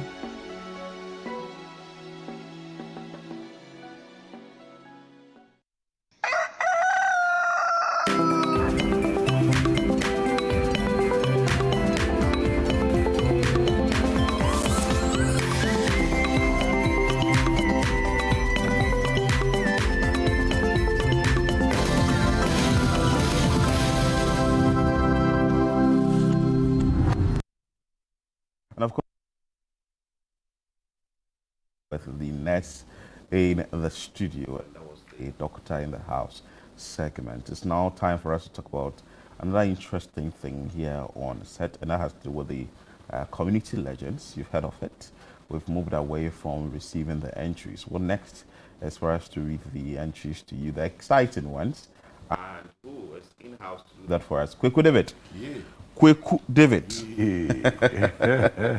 How are you doing? Very good, very good. It's good to be here. We have a number of... No, but before you go on, Chrissy likes having scary conversations. So. Oh, I don't know. I think that the conversation Chris had with the nurse. She's a doctor, by the way. Doctor. Yeah, Dr. Thibault. Yeah, Dr. Thibault. Yeah. So it actually opens your eyes to a number of things. Yeah. We tend to, I don't know whether we are acting like ostriches. Yeah. The things are happening. Yeah. But we are closing our eyes on them. But when the nurses and the doctors tell you what they are seeing or hearing in their consulting room and what they are seeing at the theaters and all that, you see, you are amazed. Yeah, so look at where cervical cancer is moving from and what is we going. need to be careful. Oral sex and all that. Yeah, we need to be careful. And all that. I'm sure you are amazed by that. That's why I want to create a condom finger condom. So for all the condom companies that want to be innovative, holla at me. We can work on it. Oh, really? Yeah. Is that the innovation you want to bring? Yes, you will buy it too. Chris has her own style. Let's now talk about the community legends. Yes, community legends. We've seen a number of entries in. A few have been selected. Interesting. Yeah. I mean, for me, the fascination with some of the entries is you find that there are particular names that keep being repeated. Where somebody can receive as many as 10 entries mentioning them. And the interesting thing is you will see similar reasons that they've given. We are nominating because the person has done this. Then another person, different person from another region is also nominating the same person again. Because I happen to know the person and says, oh, this and this and this and this is my experience with this person. And you see the information, that's actually confirming that the person is actually doing those things. That it's amazing. And some of these people too, you realize that from the stories that are being written, the people don't have much themselves. Yeah. But somehow there's a stronger drive in them to still support and help and make a difference in their communities. Very important. Yeah. Very important. So we have our first story. Yes. So I'm going to take you to this one here is coming from Sagnarigu in the northern region.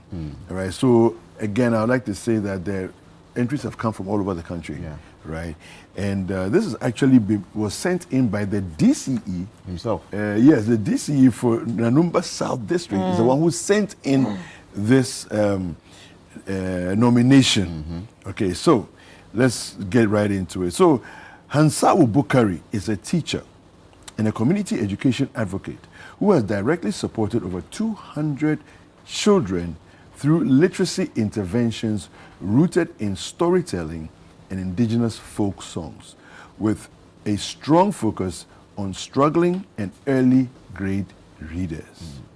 She has trained and engaged more than 100 low literate and non-literate parents, equipping them with practical storytelling and folk song techniques to support their children's learning at home, thereby bridging the gap between school and home education. Now, Chris, with something we've been talking about, that a lot of kids go to school, and by the time they come home, parents don't understand necessarily how to help their kids deepen their knowledge further. So this is an amazing intervention that she's doing here, helping the parents in the community, not just the children, but the parents as well, so that the parents can be more helpful at home with their kids. It's just fantastic. Beyond literacy, Hansawu has financially supported at least 30 unemployed or vulnerable parents with small startup funds for petty trading, helping to stabilize household income and reduce school dropouts.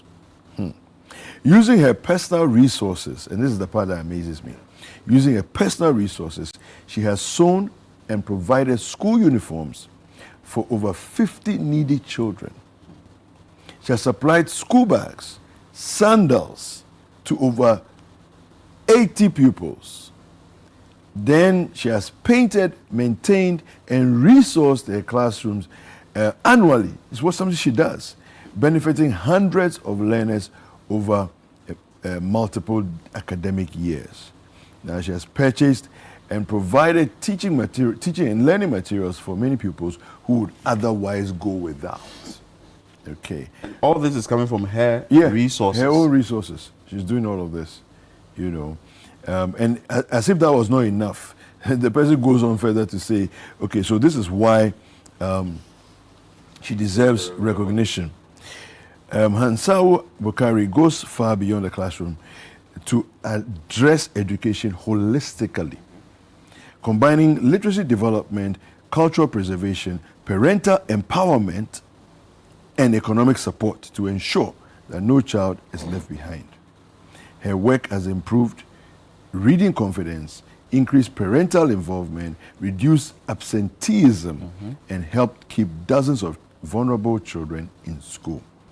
Through consistent personal sacrifice and community-driven solutions, she has restored dignity to families, preserved indigenous knowledge systems, which is very critical, and created sustainable learning opportunities for children in Sagnarigo.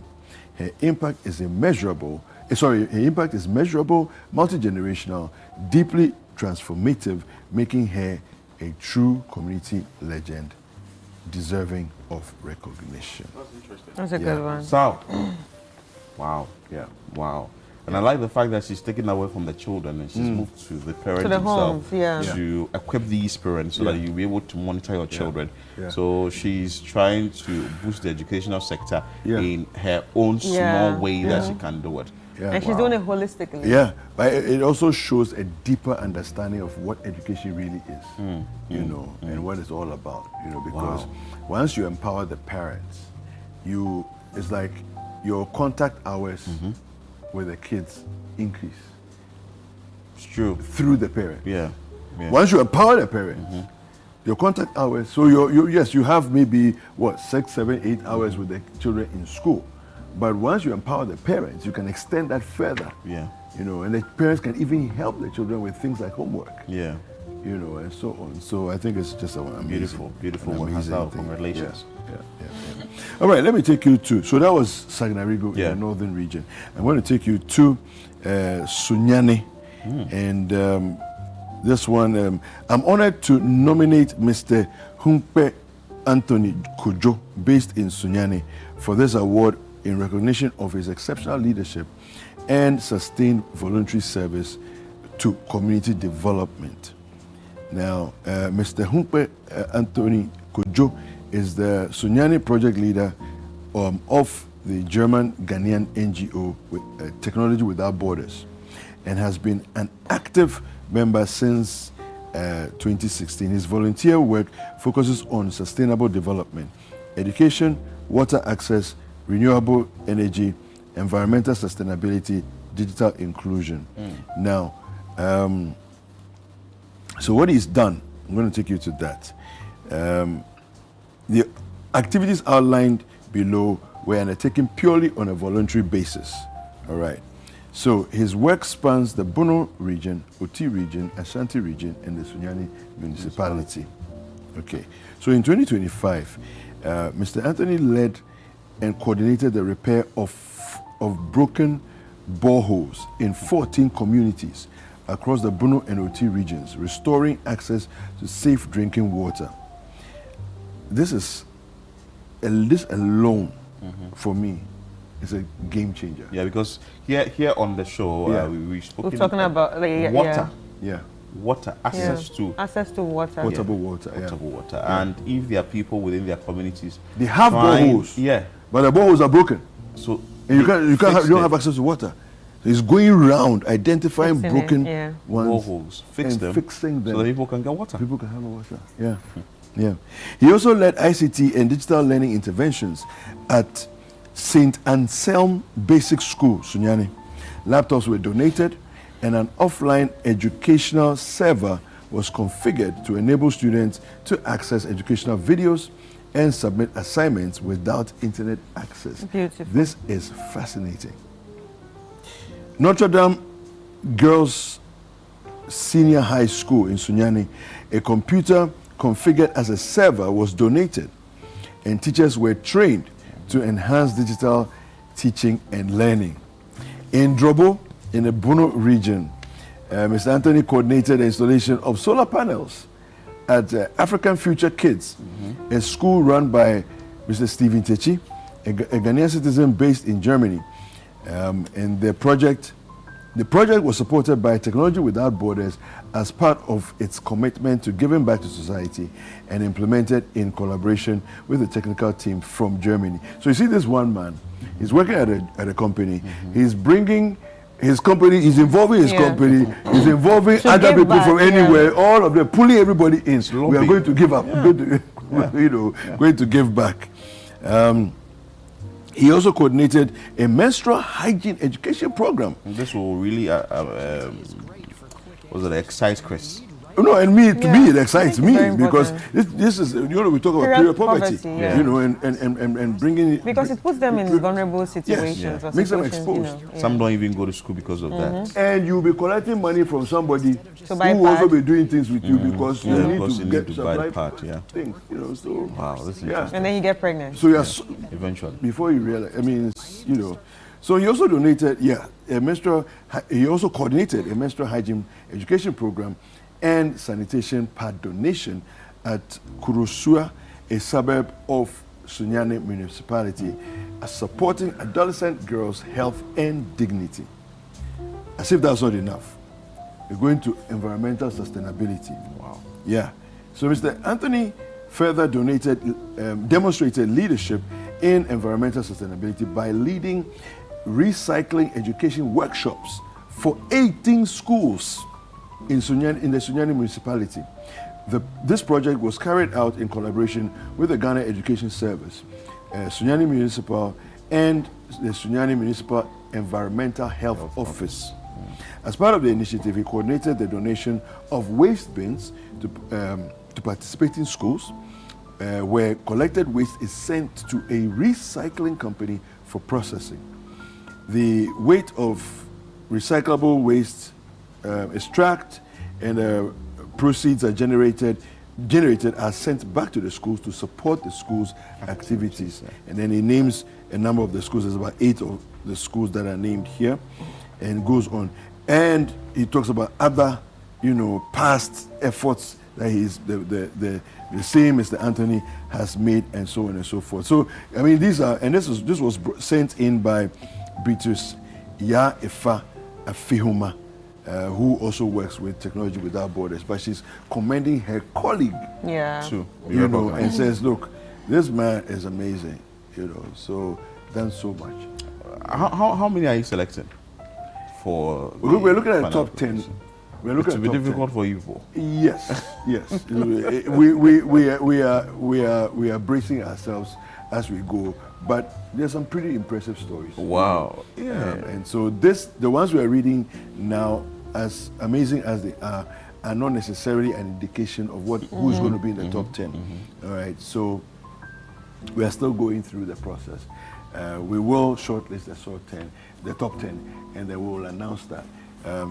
Early February, we should expect that to be happening in the early part of February. Beautiful. And then we'll go further beyond that and do the top 3, who will then be awarded as well. Wow. I would wish we read a last one, but we will hold on to it so that our viewers can stay with us and listen to other interesting stories of people who are doing amazing things in their own small way, in their communities, changing lives, but are not loud. But definitely they will be recognized. So you stay with us here. We will definitely select the 10, but meanwhile we'll be bringing you more stories of these individuals. You get to know, you get to hear them, and I'm sure it's also going to motivate you to do the little thing you can do in your community. Kwekudevi, thank you so much for your time. Thank you, and we are grateful. We will definitely be having you here another time for us to delve into the community-led stories. Let's bring you the entertainment highlights of the day. Well, hello and welcome to Entertainment Highlights on Breakfast Daily. My name is Ni Komete Kome, and this is proudly powered by GhanaWeekend.com. Visit GhanaWeekend.com today. Now to our first highlight. Ground Up Charlie and its founder, Glenn Boateng, have sued Kwesi Arthur at the High Court in Accra over social media comments they say are false and damaging. The label is seeking 10 million Ghana cedis in damages and is asking the court to order the deletion of posts, a public apology, and an end to further statements. Kwesi Arthur has accused the company of demanding money to use his own images, claiming ownership of his career and denying him income. Ground Up Charlie has rejected the claims, insisting the disagreement is limited to contractual rights over work produced during their partnership. Now to our next highlight. Cast members of the popular TV series YOLO have launched a public fundraising appeal to support their colleague John Piasa, known as Doba, who is facing ongoing health challenges. In a video shared on January 28, 2026, the actors urged the public to donate to a GoFundMe initiative, stressing that every contribution counts. Droba rose to fame through YOLO, was diagnosed with neurological condition in 2024 and has since continued to seek medical support.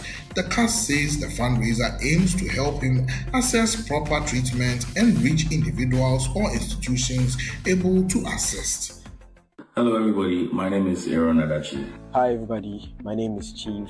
We are coming together for our brother John Bredu Piasa, aka Droba. He needs urgent medical care and the medicine to help him manage his condition. This is the moment your support can make the difference between pain and healing. No amount is too small and no help is too little.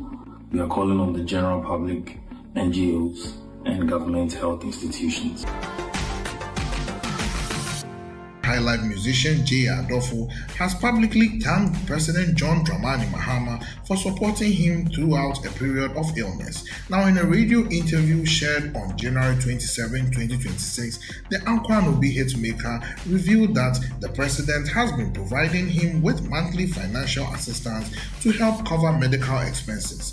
Jay Adolfo stressed that the support is purely personal and not politically motivated. He also spoke about losing a child, saying he chose not to burden the president due to his responsibilities. He remarks having drawn praise for President Mahama's compassion towards Ghana's creative legend.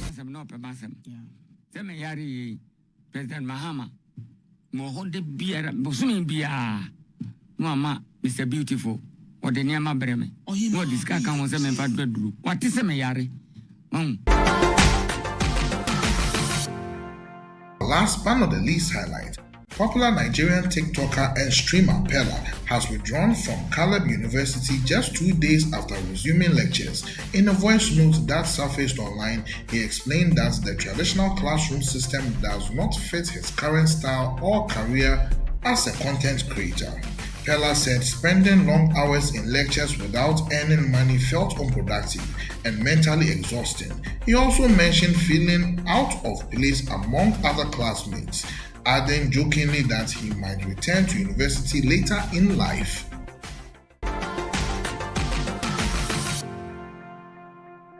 And that's a wrap on today's entertainment highlights on Breakfast Daily, proudly powered by GhanaWeekend.com. Now you know we've got you covered, from the hottest music releases to exclusive celebrity updates. Stay tuned, stay connected, and keep your finger on the pulse of the world's entertainment. For more stories, behind-the-scenes content, and the latest updates, visit GhanaWeekend.com. Until next time, keep enjoying the vibes. I am Ni Komete Kome. All right, welcome back. That was our entertainment highlight of the day, and I hope you enjoyed it. But if you want more of that, all you need to do is head to GhanaWeekend.com, and of course, you will be served hot with some entertainment. But anyway, we also want to wish one of the doctors that comes to the house happy birthday, Kalsum. Tomorrow actually is her birthday, so we want to say happy birthday to you. Birthday. It's today, not tomorrow, sorry. Yeah, today. Happy birthday to you, Dr. Kalsum. We really appreciate you and thank you, and God bless you for everything that you do for us. Yeah.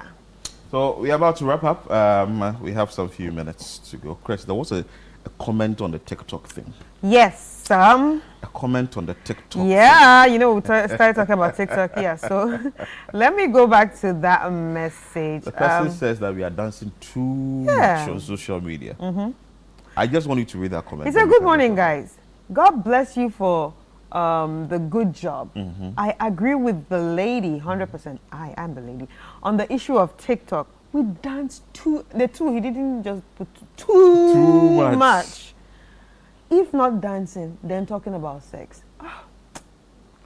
This is what I'm talking about. It should be changed. Yeah. It should be worked on. I think, and you see, the thing is, it's not... But other countries have also tried placing it's not some their sort fault. of... It's not they've placed restrictions on the usage of, I think, TikTok. Yeah. Yes. So maybe... So, and another thing, that's why I was advising, it's probably not the creator's fault, but a creator, anybody can also be a creator in the sense that if you have an expertise, you can also go there and teach us, because content creation is the way now. And apart from just doing content to gain money, it's like your CV at the end of the day. Do you understand? It's also like your CV at the end of the day. It's also showing the world what you can actually do. So we need more people to educate us. We need more people to give us information that will keep our brains sharp. Beautiful. It starts with you. Well, I try, but not just on TikTok. But I do please don't Instagram stop more. the dancing, because it eases tension and we go there to sort of take the stress out. Yeah. When I spoke to Alexia, that's what she said, the KNUST lady, and that's what she said. So do you, and maybe you can also move into other space of education and all that. Let's see how best we can use social media and use it wisely, because it's making a lot of people really make money, like iShowSpeed. My name is Philip Nilate, and the Natufo Boatin started the show. Yeah, and my name is Chris Carter. Thank you so much for joining us. But tomorrow we're going to be coming back with the Friday edition of Friday edition. Breakfast Daily. Tomorrow we'll be dancing. Oh, we have to learn it this afternoon. We will do the TikTok video here on set. So make sure that you stay with us here, and you can also follow us on our various TikTok channels. Anyway, take care. Bye.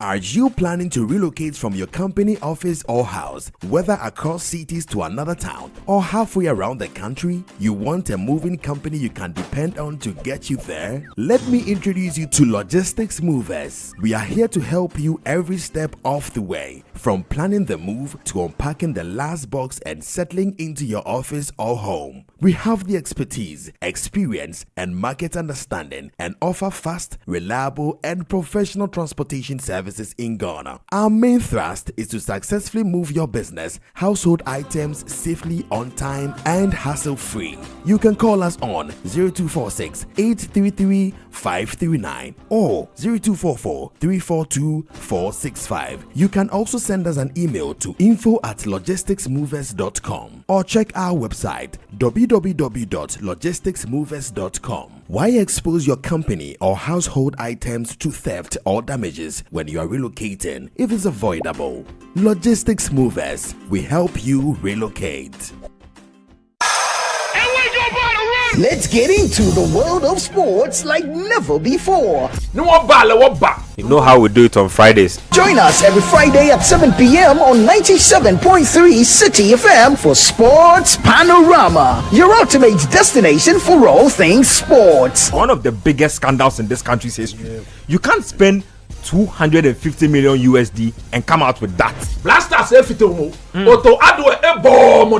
From the thrill of association football to the excitement of basketball, tennis, athletics, and even emerging sports, we cover it all. Whether it's the Premier League or the latest NBA showdown, we bring you the stories behind the stars. Getting an opportunity to become a national team coach, he should understand the politics around football. And don't miss the prayer of the rabbi. Joe was Zebaut. Oh, Zebaut there. Zebaut won We're not just about the games, we're about the community. If you are going to be given this kind of treatment, then you need to be that guy. When I look at him play, he is not it. Or when it's time for Don't Call Me. Only on 97.3 City FM. Sports Panorama, where sports come alive. Meneke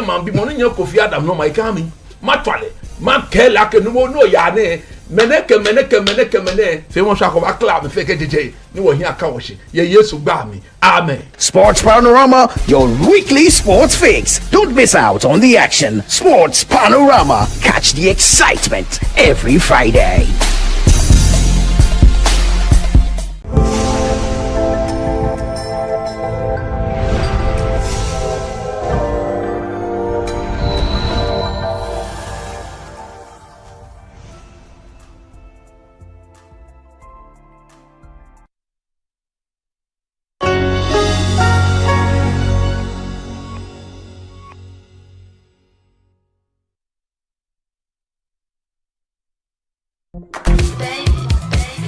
Pregnant and out in the world, in media, society, politics, it's becoming a more common sight in everyday life. But let's be real, growing an entire human inside you takes a ton of energy. When you're pregnant, going about life as usual is no small feat. Pregnancy isn't an illness, but the experience of pregnancy and birth can leave lasting effects, physically and mentally. We're lifting the stigma and showing how a vaginal birth unfolds like a grand symphony. Now, on In Good Shape.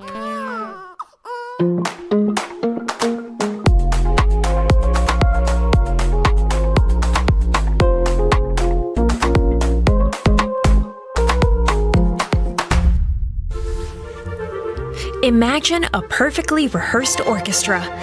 Every instrument working in harmony, playing each note with purpose and determination, all building toward the final breathtaking crescendo. This orchestra is the female body when it performs one of life's most astonishing acts.